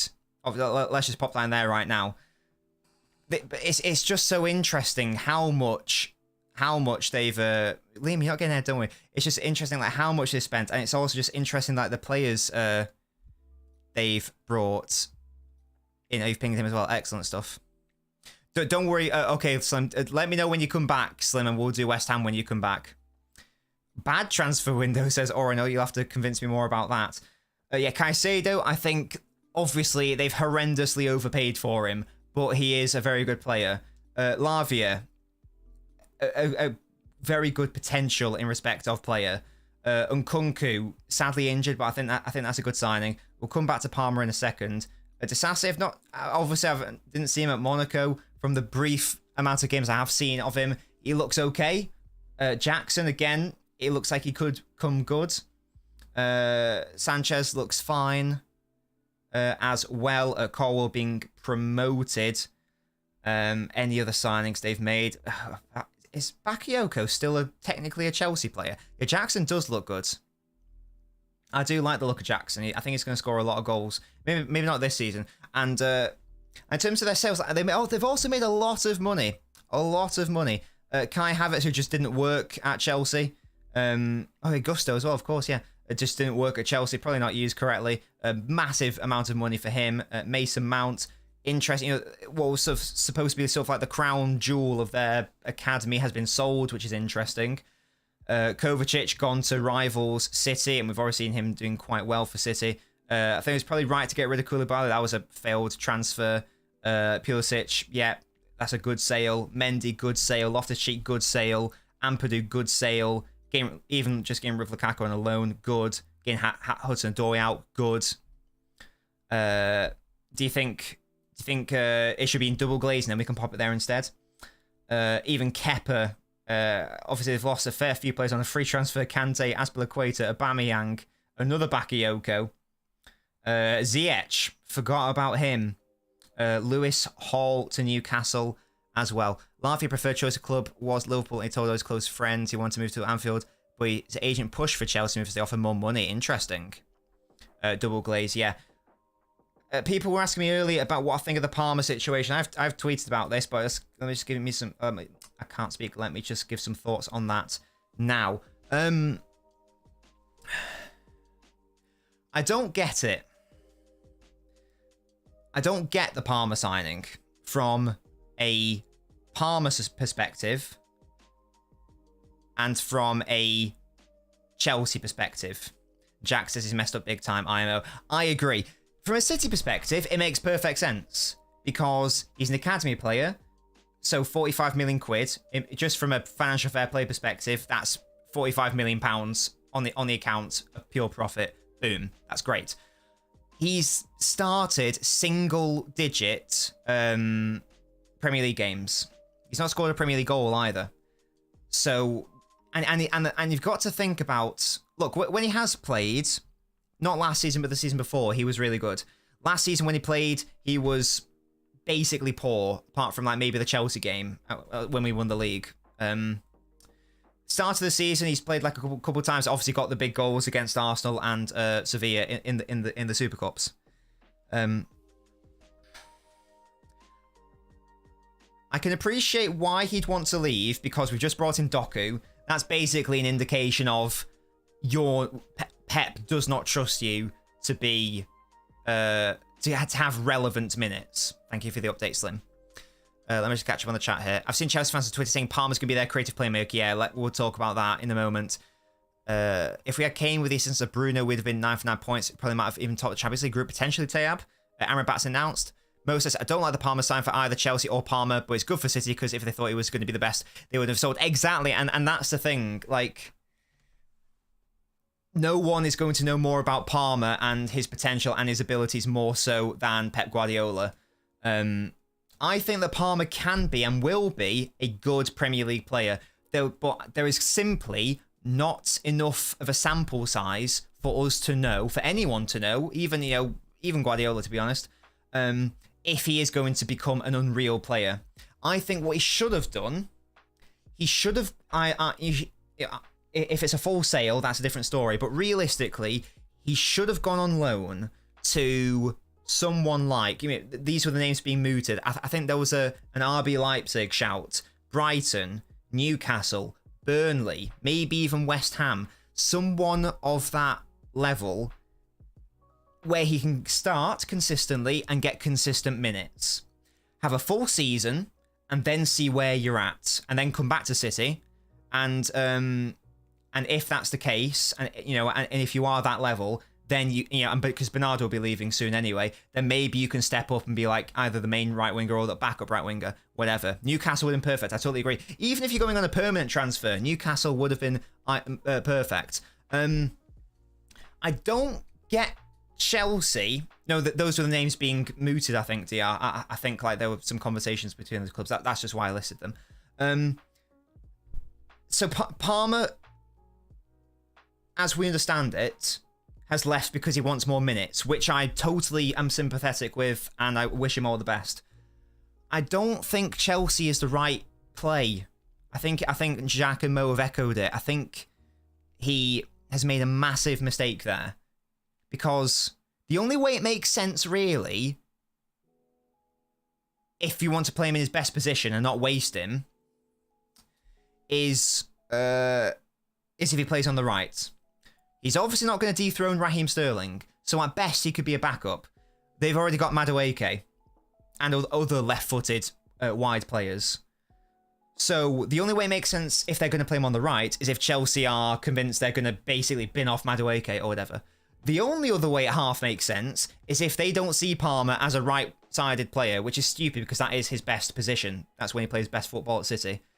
he was shit for City when he played through the middle. He was sort of competent when he played on the left. So if the idea is for him to play on the left, again, it half makes sense, but you're not making the most of him. And like you got Mudryk, you spend like 80 million quid on him, etc. Slim, don't worry about it, matey. Tev's just being cheeky. And in the middle, like Musty just said it then. I've seen it on Twitter as well. Chelsea fans who have not actually watched him and they're just, getting excited, whatever. They think he's going to be like a number 10. That is not what he is as a footballer at all in any reality. So they are going to be heavily disappointed. So he's going to... I don't know what's going to happen, to be honest. I don't really know what's happening there. I think even Newcastle do higher level, he should have gone to like Brighton or Fulham. Yeah, it was somewhere like that, yeah. Or back up to Almiron or wherever. Because his grandfather is from there, I believe, Narmbred. So that's my sort of thought on it. I don't get it. 45 million quid. But what Chelsea have spent 45 million pounds on is an idea and a concept of what a player might be. There is no evidence yet that he's going to be able to be that guy. You can't subscribe just because I'm not an affiliate, Slim. We do have the Patreon. If you would like to support, which you can do for as little as £1 a month. Thank you so much for considering subscribing, my mate. Love that from you, Slim. So that's my thoughts on it. And just one last thing. I've talked about Palmer a lot here. I just think it's a pretty big talking point. The last thing I want to say on it is, from a City perspective, he's 21. Now, that might seem young, and it is, but Doku is 21. And we all know that Doku is currently like a much better player, has had so much more experience. Isn't Saka 21 years old? Palmer is nowhere near the level of what Foden was when he was 21 years old. Rico Lewis, who was 17 years old at the start of last season, has played more minutes for City than Palmer has. So you have to be basically a generational talent to be a City player at this stage. So that is the issue. So that's why it makes sense from a City perspective. That's my thoughts on Cole Palmer and Chelsea. I wish him the best, obviously. No hard feelings at all. Wish him the best for an England perspective as well. But yeah, that's my sort of thoughts on it. Now, shall we talk about West Ham United, guys? I want to bring in two West Ham fans. I mean, Liam wants to join the conversation for West Ham, and he's got a soft spot for West Ham. So don't worry, Muha. We'll do Man City after this, and you can have a chat about that. Let's start with DR though. Hello, DR. Hello. How you doing, mate? Good, mate. Liam can kill himself. He's not a West Ham fan. But he's sympathetic to West Ham. Oh, he isn't. He's just pretending. He acts like he's a West Ham fan because he goes to games, but he also went Bournemouth games. He's not acting like a Bournemouth fan. Liam is in, guys. Don't worry about it. You just beat Luton 2-1, is that right? Yeah. Excellent stuff. So you've been relatively busy this window. Looks like you've raided Ajax for a start. Kudus and Alvarez. Obviously, James Ward-Prowse has already got a number of assists. Mavropanos from Stuttgart, and the main outgoings being Declan Rice and Skamaka. Talk me through this window, DR. Are you happy with it? Are you unhappy with it? Etc. etc. I'm very happy. First of all, we start with Declan Rice going to Arsenal. Mm-hmm. I think for 105 million, it was a good deal for both sides. Mm-hmm. Because what he's playing for Arsenal is never the role that he's playing for West Ham, and he's just not a 105 million player for the role that he plays for West Ham. So we benefited and spent the money wisely by signing Alvarez. He's been really good. He was like potentially man of the match versus Luton. And then signed Ward-Prowse, who's got a goal and 3 assists in 3 games actually. So we've just covered Rice and been better. We're top of the league. Yeah, Man City hold that. And then we've signed Kudus and then Mavropanos for like backup at centre back. But Mavropanos seems fit, but he's not been in the squad for like 3 games. So I don't know what's the issue there. Maybe he's getting up to speed with the game. I'm not sure. Mo says, I like Alvarez so far. I think that they're two interesting names. I mean, again, these are like rumours and stuff, but they're certainly more interesting names than the people that West Ham were being linked with like a week or so ago. You know, Harry Maguire, McTominay. I think these are actually interesting signings who could have the potential to take West Ham to the next level. If you know Alvarez, Kudus, and or Kudus, however it's pronounced, and Paquetá, that is a really interesting midfield situation. DR, so you're happy with how the Rice money's been invested? Yeah, I'm very happy. Excellent. And Arsenal are like, 7th and we're 1st. So clearly we got the better end of the deal. There we go. Why am I scumtab? I hate Bournemouth, says Liam. Good to know. We're also joined by Slimy for the first ever time on stream. Hello, Slimy. Hello. If you're trying to talk, matey, I cannot hear you. Oh, you've muted yourself now. If you are having issues, Slimy, just drop me a message. Just so I know what's occurring. If you can't talk, don't worry about it. While Slimy's sorting himself out, as I say, no worries if you can't.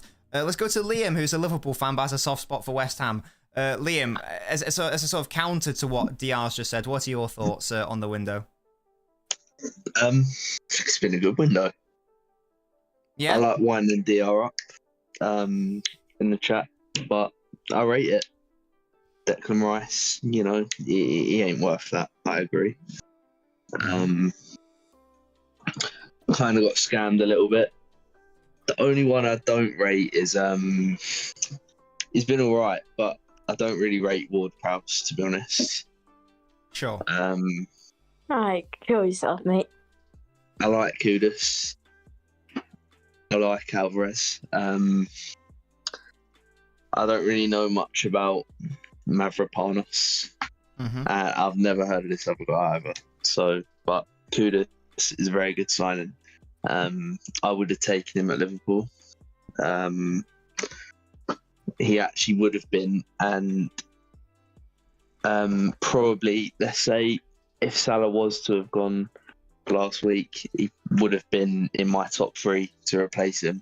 So it's a good signing. Yeah. There you go. Who else is left? Rice, Skamaka, Vlasic, Lanzini, Flynn Downs. On loan. Those are the main boys. Skamaka was a massive flop. Alright. He's a massive scam artist, wasn't he? It's in his name. Yeah, he weren't great. Little scamming rat. We got our money back. Hello, ass. Yeah. Yes, you can, Mo. The money back was good. You got him. Oh, it's rubbish. Is that Slimy? Yeah, that's me. Hey, can you hear me okay? I can, yes, we can hear you now, mate. How you doing? Go on. Let him go. Fucking brilliant. Yeah, good, thanks, mate. Why are you doing brilliant? Tell me more. But since it was an amazing transfer window, incredible. Are you really happy with it? Yeah, I'm very happy. We've taken one world-class player and replaced him with 4, maybe 5 incredible players. Not world-class, but great players. Of the signings you have made, Slime, which one are you most interested in? Which are you most excited about? Which is the one who could, like, elevate West Ham? I know this might come as a bit controversial, but I'm very excited about Ward-Prowse. Okay. I know he's not our best signing, but he's going to be the most interesting, in my opinion. Why do you think that? That's interesting. Tell me more about that.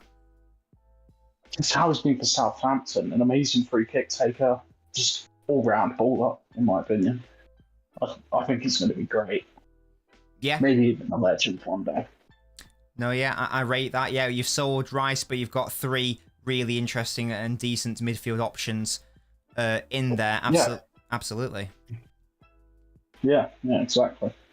So with all that in mind, Slime, where do you think What can West Ham achieve this season in terms of trophies and in terms of like positioning in the Premier League? Well, a European spot. I am so hopeful for that, and I'm sure the Doctor will agree. The European spot, definitely up for grabs. DR, are you that optimistic? Yeah, I mean, 10 points from like 12 achievable. That's like top 4 form, not just top 6. So Exactly. why not? Yeah. Yeah. No. Yes.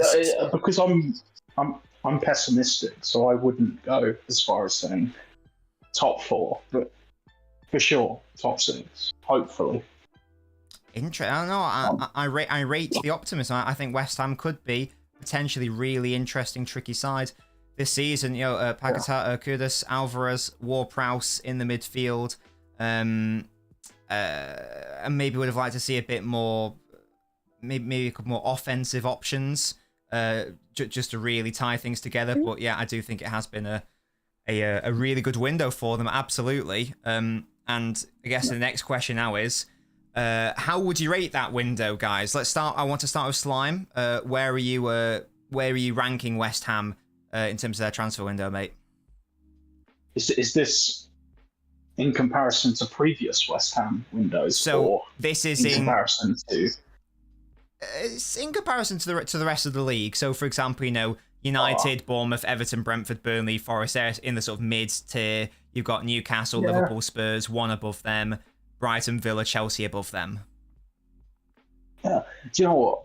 I'm going to be biased and say a solid 8.5 out of 10, easily. Okay, shall we? So the same tier as Newcastle, Liverpool, maybe the second best. Yeah. It's a biased opinion, but sure. No, I like it. DR, are you of the same thought process? Insulated. Right, I think we're better than anyone into like Newcastle and Liverpool. How are Newcastle second tier? Because they've signed Tonali and Harvey Barnes. Tonali's a good player.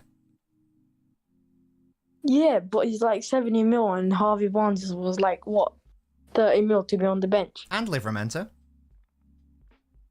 He's not even played yet. Livramento won't start. Well, I don't think Newcastle should go in mid. I don't think they're as bad as Everton or Brentford or Forest. I think Insulated's fine. Don't worry about one signing. Don't worry about Newcastle. Don't worry about Newcastle. Just do you think Insulated for West Ham? Looking at the rest of it in that tier, no. Right. Well, don't worry about the rest of the tier. Just worry about the actual rankings. You wouldn't put it in the top tier, would you? Surely not. How would I not look at it? The second tier has 2 shit transfer windows.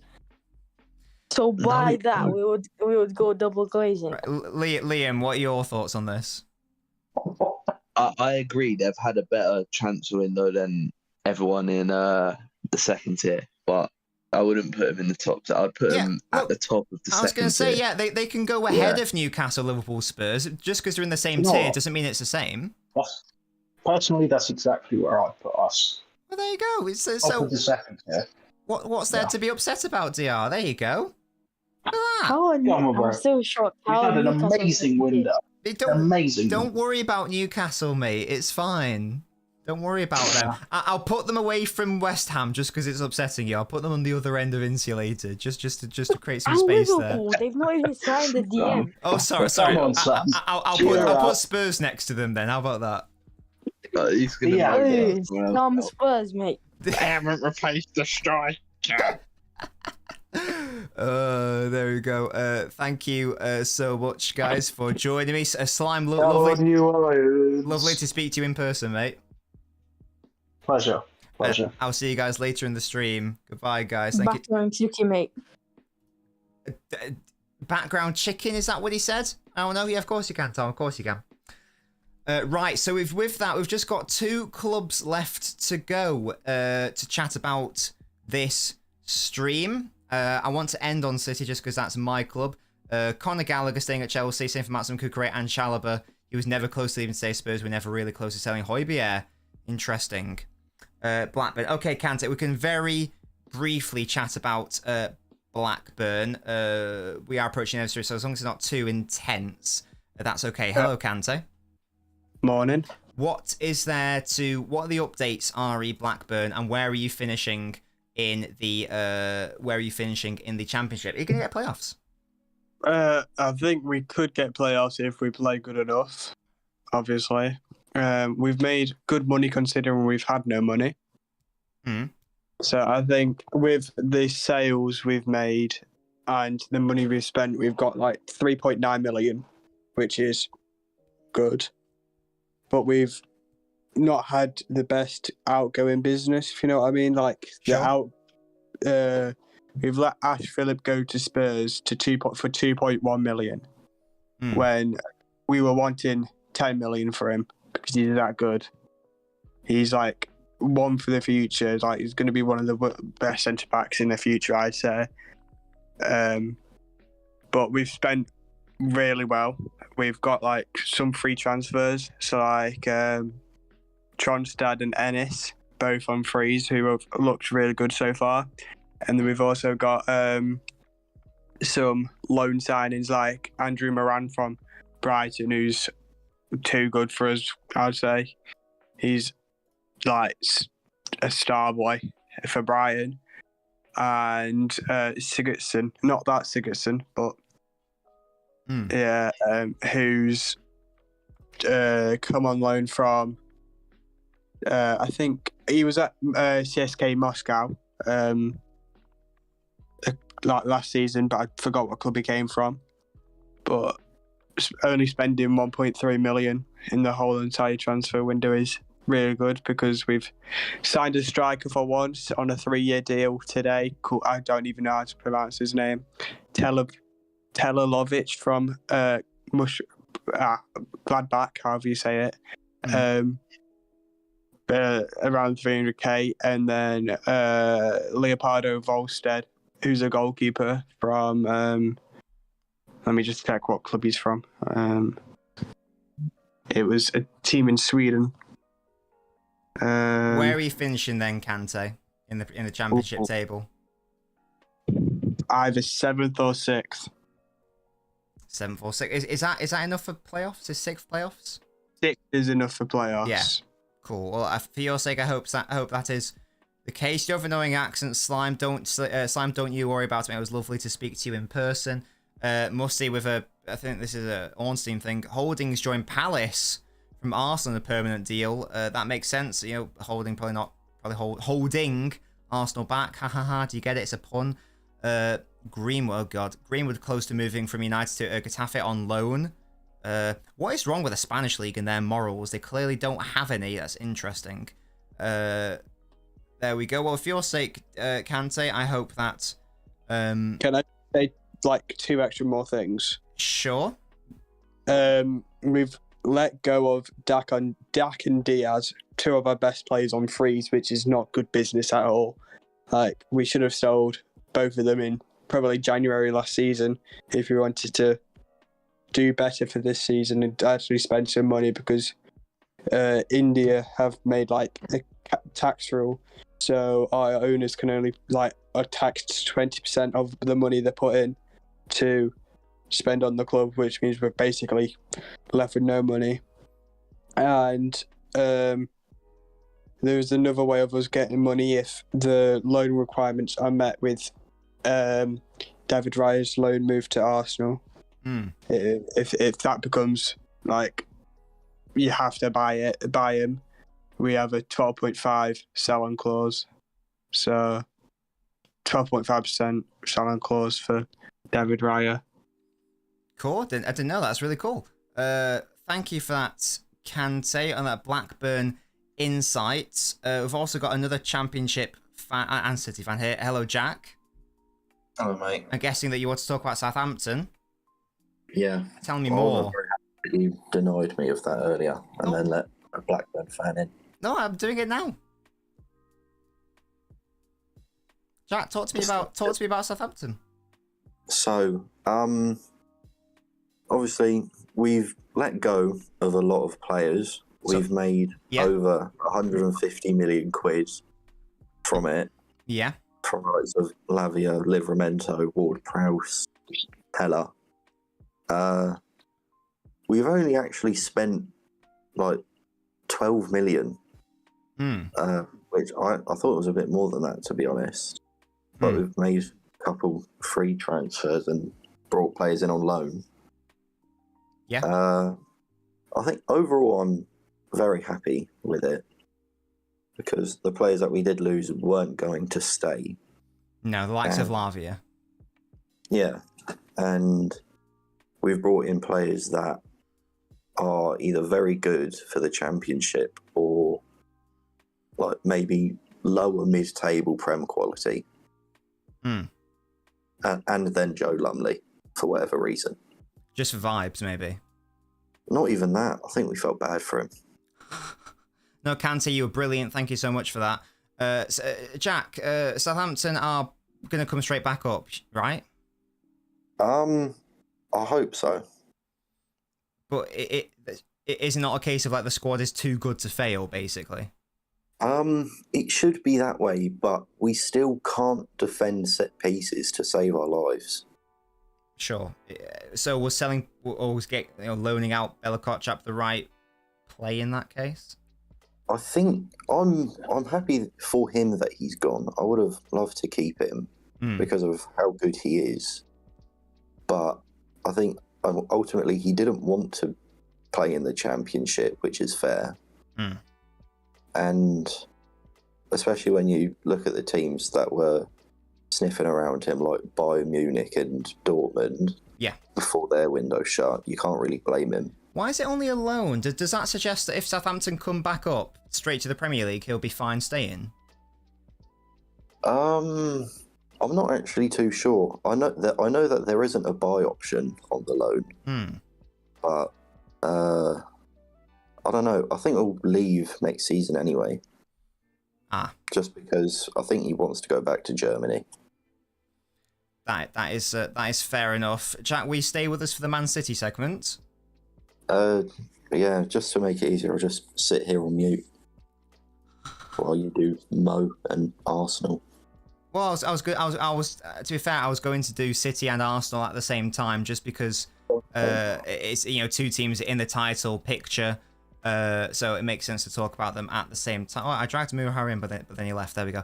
Yes. So Mark, I think you said you wanted to join earlier. If you're still here, feel free to hop into the stream queue, and I can drag you in. There is no Arsenal representative. Toby was here earlier, but I'm guessing it was too late for him because he's no longer here. So Mo was a half Arsenal fan last season, so Mo is back from the Liverpool section.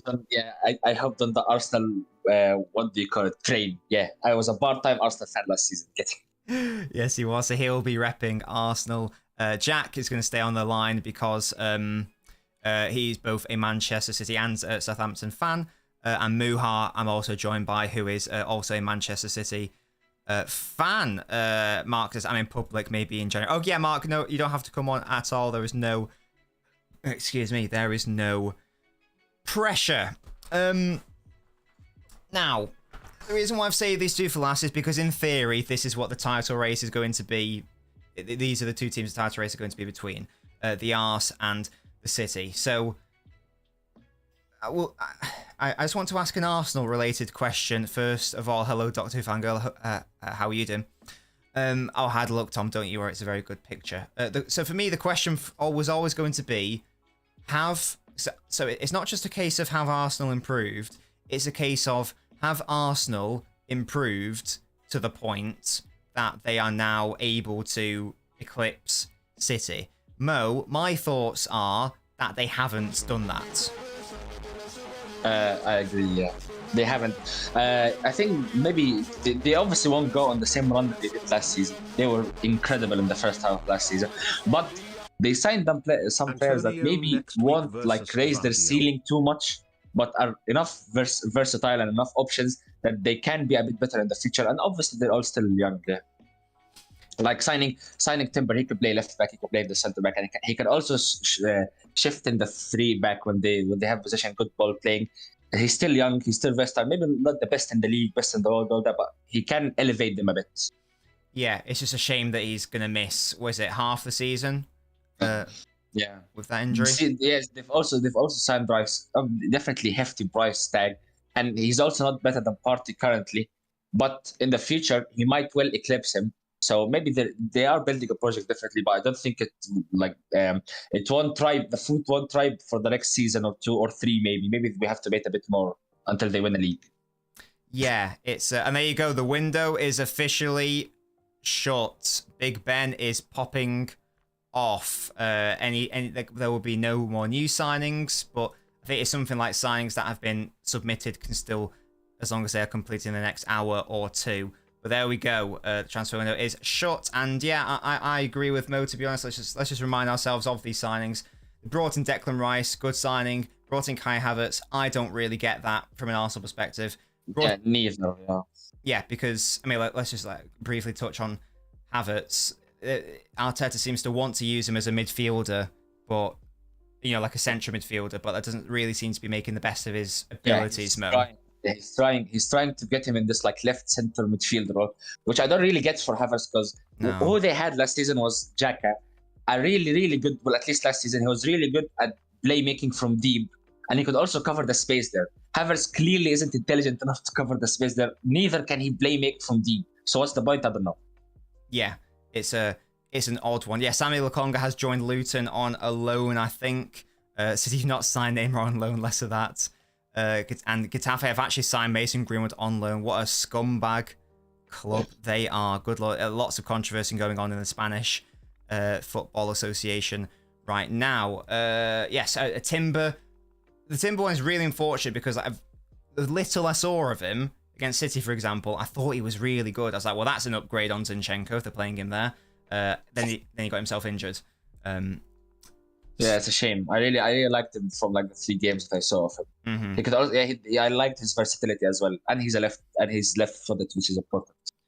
And in terms of sales, Balogun, I can't remember him ever really playing for Arsenal ever. He's gone. Good money there. Xhaka, will they regret getting rid of him potentially?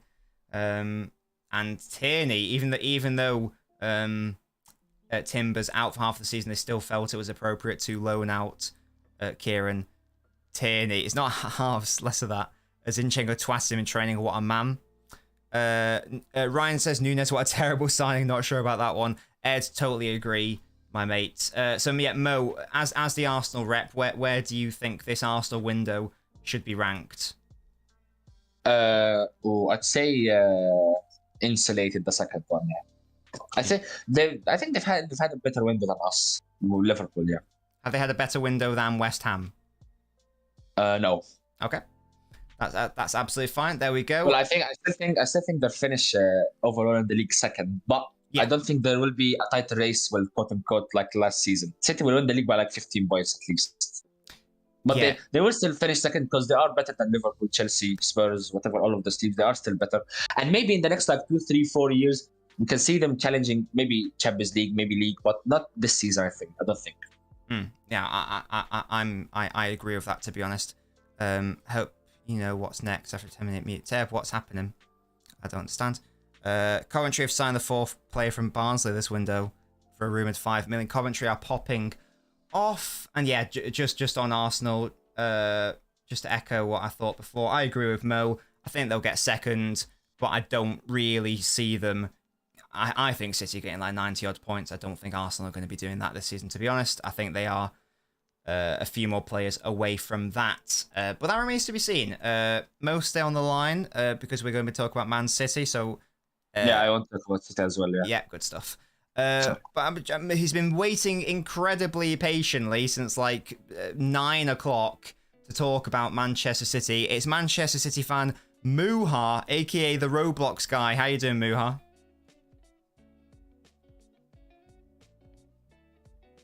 Get aired. Muha, how you doing, mate? Doing great. You're doing great, excellent stuff. Talk to me about these signings, Muha. Which is the City signing that you're most excited about? I'm excited about Doku because he's a very fast-paced winger. Mm-hmm. I think we needed a winger. for depth. Yeah. Yeah. Sorry, go on. Nunez is a good signing for the midfield. Mm-hmm.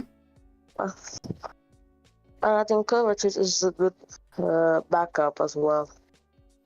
Yeah, definitely. Talk to me about the outgoings, Muha. Are any players here that you're sad to see go? Any players here where you think it's a mistake that we've let them go, or do you think that our sales are fine?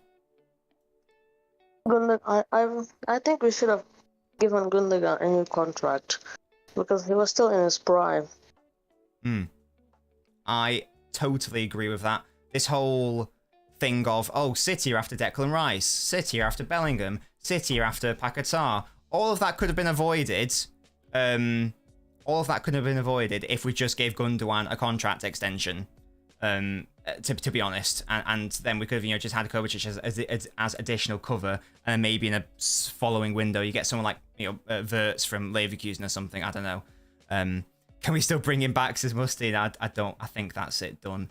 To be honest, on the Gundogan front. Oh yeah, literally all we had to do was give him the money he wanted, give him the length of time he wanted. But that's the thing. I'm really happy with the Palmer sale from a financial perspective. It's a shame he's left, but he wanted to leave. And just even like the age profiles of those players, Jack. Do you think it's important that City have lessened the average age? Like, for example, Mahrez has been replaced by someone 11 years his junior. Gundogan's been replaced by someone who is 7 years his junior. Laporte replaced by someone 8 years his junior. I think a lot of it is very smart because it seems like we're partially building for what happens when Pep Guardiola leaves, because obviously Doku isn't anything close to what Mahrez is. And I mean, hopefully we get someone like De Zerbi, and he'd probably quite enjoy Doku. I mean, yeah. No, yeah. That is understandable. Me personally, I think that the Gvardio deal is the one I've most is the one I was most excited about, and from what we've seen so far, I'm right to have been excited. He's been fantastic, and I do think that if you can make an upgrade on Ake, tricky task, but I think that is actually what we've somehow managed to do. To be honest, sorry, Muha, go on. I just want to talk about Laporte for a second. Of course, yeah. I'm a bit gutted that he's leaving, but with Gavadio coming in, I really don't see where he would get game time, to be honest. So I think it was right for him to just leave. But not to Saudi Arabia, though. I would have rather he went to a Barcelona or something. Muha, totally agree with you, mate. I would have loved if Laporte stayed, but I can see where you're coming from. It would have been really tricky for him to get game time. He's good enough to get. It's annoying because he's good enough to be starting for a Champions League quality club. Real Madrid, Barca, whoever. I'm amazed that he was allowed to leave Europe like that. I don't even think we even asked that much for him from Saudi Arabia. Wasn't it like 20 or 25 million or something? I think it was 21 million. I think it was 21 million. So 27.5 million euros. That's probably what? Yeah, so less than 25 million pounds. I think he's worth at least 40 million. Yeah. Well, I think apparently at one point there was an alleged 30 million pound bid from someone was it West Ham or Villa? It was one of those clubs. But he said no. And especially with the Real Madrid's injury to what's it called, Militao. I'm just staggered that someone didn't go for him. He would have been perfect for Spurs. Apparently he rejected Spurs. So, but yeah. So I'm amazed it's happened, to be honest. I feel a bit bad for him in that he definitely still had another few years at the highest level in Europe. But hey, he did his thing, and obviously wish him all the best. Mo. Sorry, Muha, go on. Just on Cancelo, I would have given him a second chance, but the way he was behaving, I think it was the right decision to just let him go. Yeah, and yes. So, are you happy that we've just like sent him out on loan again, even without the option to buy for Barca? I think we might sell him afterwards. Hopefully, I really hope so. Because Pep clearly is done with him. It seems it's a shame, but it's his attitude problem that's led to this. And yeah, it's his own fault. On his day with a good attitude, he's got the potential to be world class as a right back, but there's a reason he keeps jumping around from club to club. I'm just gonna let Mo speak now, and then we can rank the transfer window. No, yeah, of course, Muha. I've been enjoying your insight and your comments. Thank you so much for joining me today. Mo, as an avid Arsenal enjoyer. Avid Arsenal enjoyer. I obviously hate Man City now. Yeah, obviously. Well, no, actually, I want to talk about Gvardiol. Obviously, my top signing for City this season, because he same profile as Ake, but you've somehow managed to improve on him. He's still very young. He can actually play that this hybrid centre back, left back role, which is getting very popular these days. He's definitely the best in the world at it. It's actually an incredible signing. Obviously, a hefty fee, but I think maybe it's worth it. Perhaps, probably. Yeah, and but I think also a signing that's going under the radar is Nunes.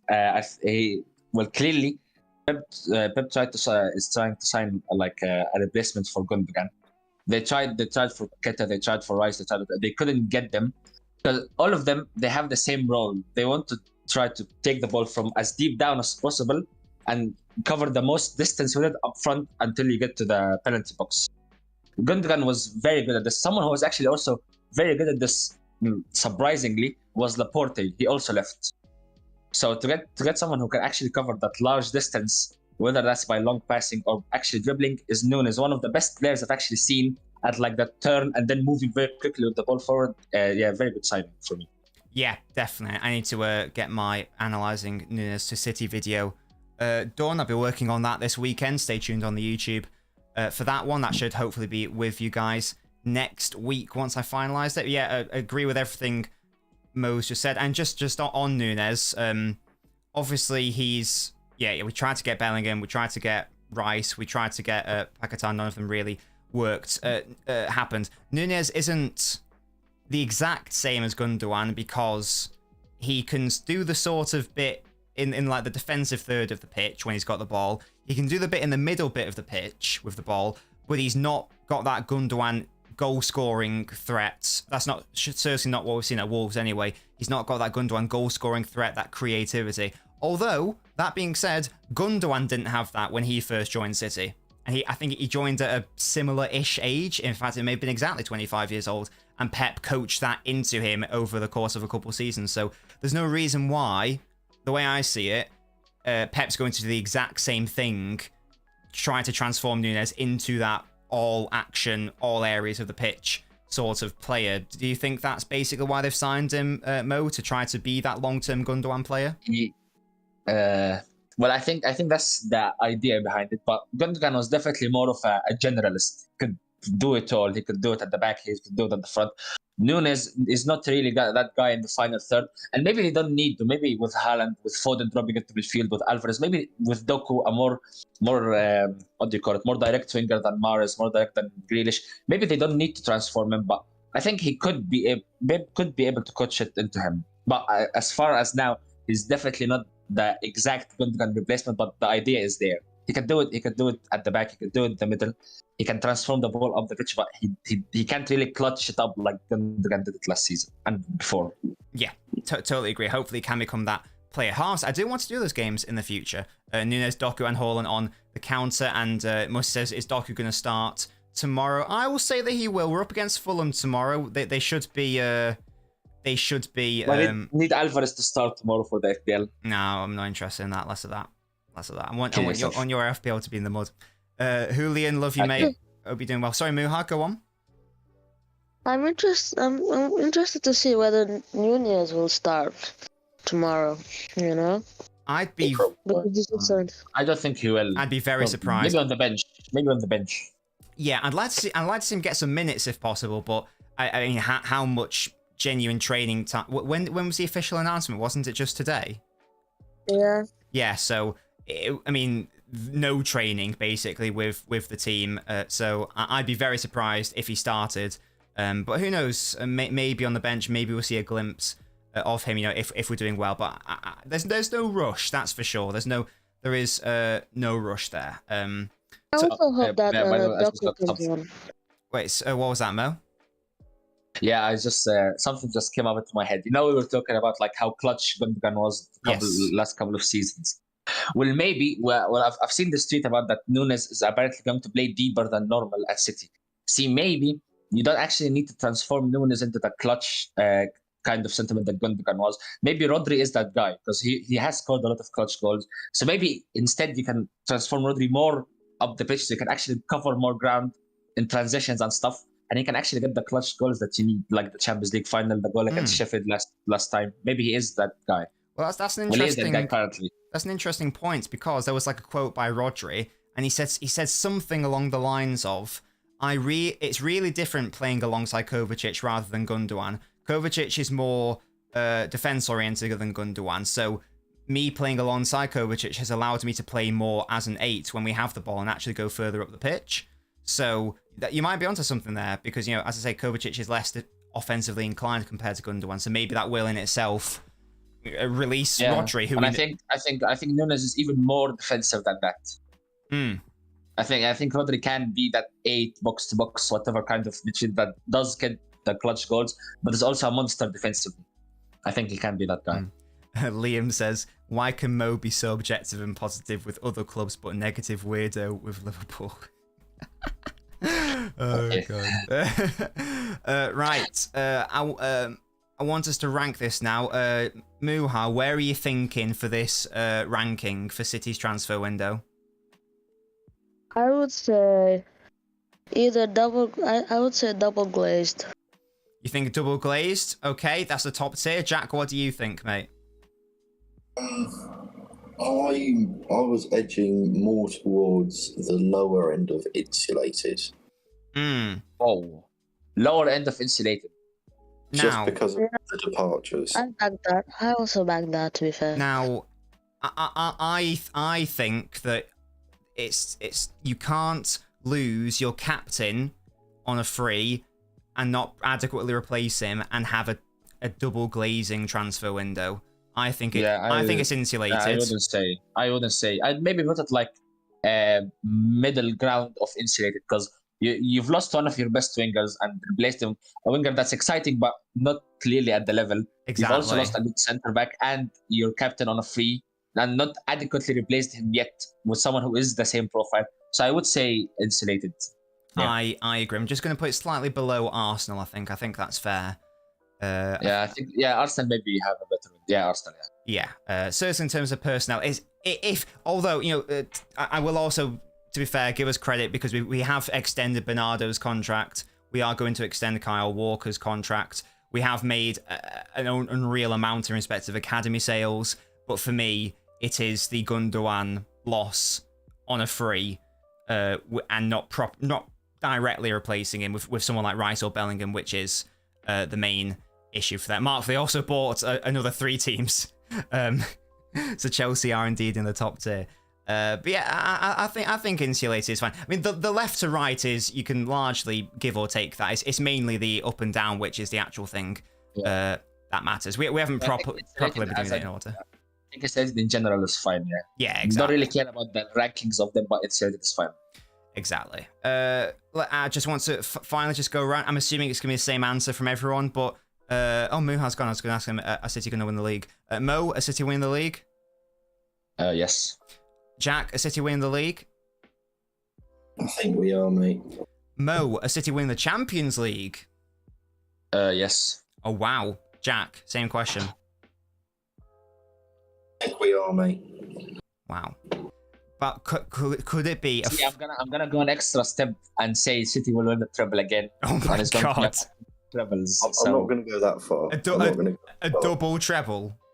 Yeah, I think. Well, clearly by far the best in the world. So there you go. That would be What a time! Oh, what a See, time! maybe I think the only competition that would challenge them in any three of Prem, FA Cup, or Champions League is Bayern. But I don't think they've been performing that well this season. So Real Madrid are washed. We're not even in the Champions League anymore. Arsenal are still young, and all Barca are washed. So I don't see anybody else. And City have actually developed that knockout stage gene. They can actually finish chances off with Haaland, with all of these wingers. So I think they will win it again. Yeah. It's the standard Etihad, mate. It's a fortress. It actually is high key. Yeah, it actually is. Yeah. I actually agree with that. Famous atmosphere. But there we have Yeah, it. see, the moment City became more. See, I actually want to point something out.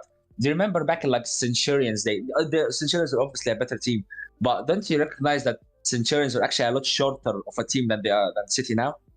Like they actually had more like shorter players. There's more steel in this team. Yeah, this team is much more physical, which actually makes them win more knockout games. Yes. Harder to beat. They can cover more ground. They can do more dirty fouls. I think this team, if with the right development and maybe a couple of more years, I think this team might even be better than the Centurions, but not yet. I agree, to be honest. If we have with Haaland, yeah, I definitely agree that the system with a 9 is better than the system without a 9. So with the right development, this team can be better than the Centurions.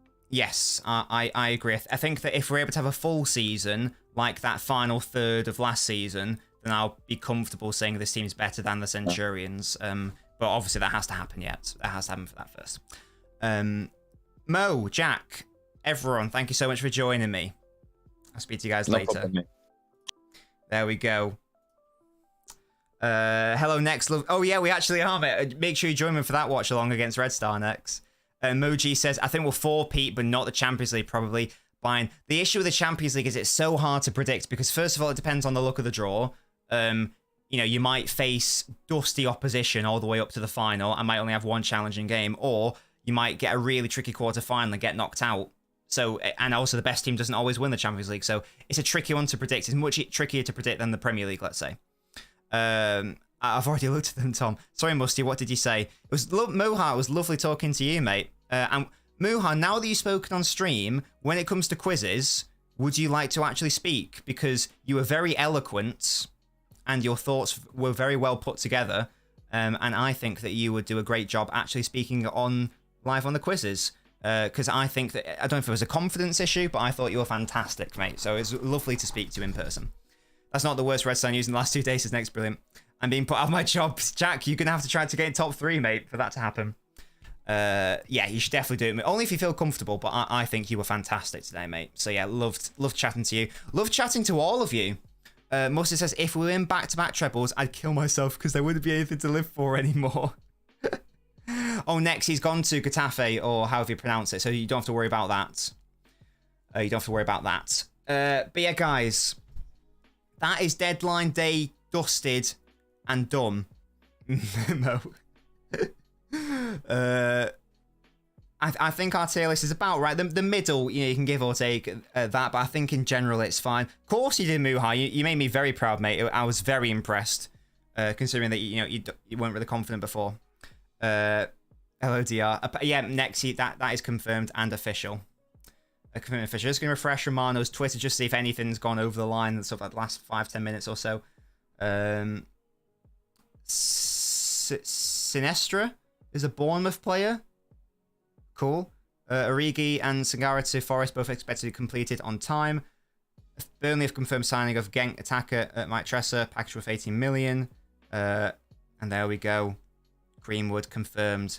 Getafe on a loan deal. The move enables Greenwood to begin to rebuild his career away from United. The club will continue. Oh, God, so disgusting. 2 days ago, I'd put us bottom 2 and ranting massively tonight, so I'm happy. Yeah, I think this was a really good stream. As I say, I love chatting to you guys about your clubs and how you think it's gone so far. And now we just sit back. We can. I mean, I know some nations still have their transfer windows going on, but in general, we can sit back and just actually enjoy the football. I'm personally of the view that the transfer window should end before the league season begins. I don't mind the January. I don't mind the January window, because I feel like that's fine, might have injuries or whatever, but I feel like the seasons will probably start until the transfer window closes, because you don't know what's happening, you don't know who's coming and going, etc. Love that from you, Mo. Yeah, Mark, I think it might be something to do with, like, it ends at 11, and then you've got an hour. If you've got a deal submitted, you've got an hour to finalise the details, something like that. Mark says opinions on our window, Nobbins. So, yes, I mean, we touched on it just a bit before, but just to go over it again. From a purchase standpoint, unreal, brilliant. Gvardiol, I'm so excited for him. You know, I know it was on last season. I haven't been excited for a player like him since Haaland. Genuinely brilliant. Doku is not as good as Mahrez, but he's 11 years younger. Also, Gvardiol works better in our system than Laporte, so it's technically an upgrade. He's also 8 years younger. Doku is 11 years younger than Mahrez. Totally different player, but a different option. I think that's the main thing there. So could be a technical improvement. Gundogan is better than Kovacic and Nunes, obviously. That is the biggest issue for me in this window, that we allowed our treble-winning captain, a generalist, as Mo rightly described him, to go on a free. That's stupid. And Jack said, purchases are 8.5, outgoings are a 3. That is almost an unforgivable action, to be fair. No, not even bringing in Bellingham or Rice would have made me happy with that situation. So that's the only sour grape for me personally. Apart from that, Laporte, yeah, fine for him to move on. Mahrez, fine for him to move on. Should have got more money from Laporte. Palmer, a lot of money. Sad that he's gone. Academy lad since 6 years old. But I think he's made the wrong decision going to Chelsea. We got a lot of money for it. That's great. But if he wants minutes, Chelsea probably is not the club for him. Chelsea's average score is about 11. Purchases only a 6, Jack. Really? Oh, wow. Okay. No first, no party. Okay.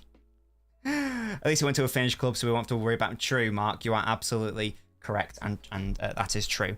But so yeah, I think in the second tier is absolutely fine. It's much better than it was, like a few weeks ago when it was like, we lost Gundogan and Mahrez, and it's like, what's going on? What's happening? We didn't get Rice, we didn't get Bellingham, we didn't get Paquetá. Excuse me.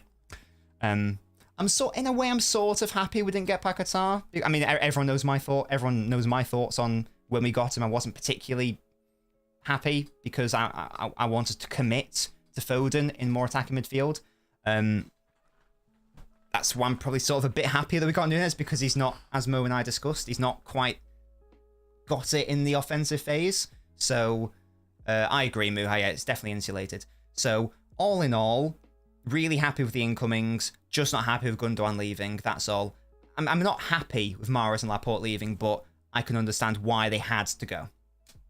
Guys, that's the end of the stream. Thank you so much for joining me. I'll be back on Sunday for Arsenal Man United watch along. Make sure to join me for that if you want to. I'm going to the Fulham game tomorrow. Keep an eye on my Twitter because I might tweet about it. And keep an eye out on the YouTube channel next week for the Analysing Nunes to Man City YouTube video. But until that time, guys, I'm off. See you guys Sunday. Bye-bye.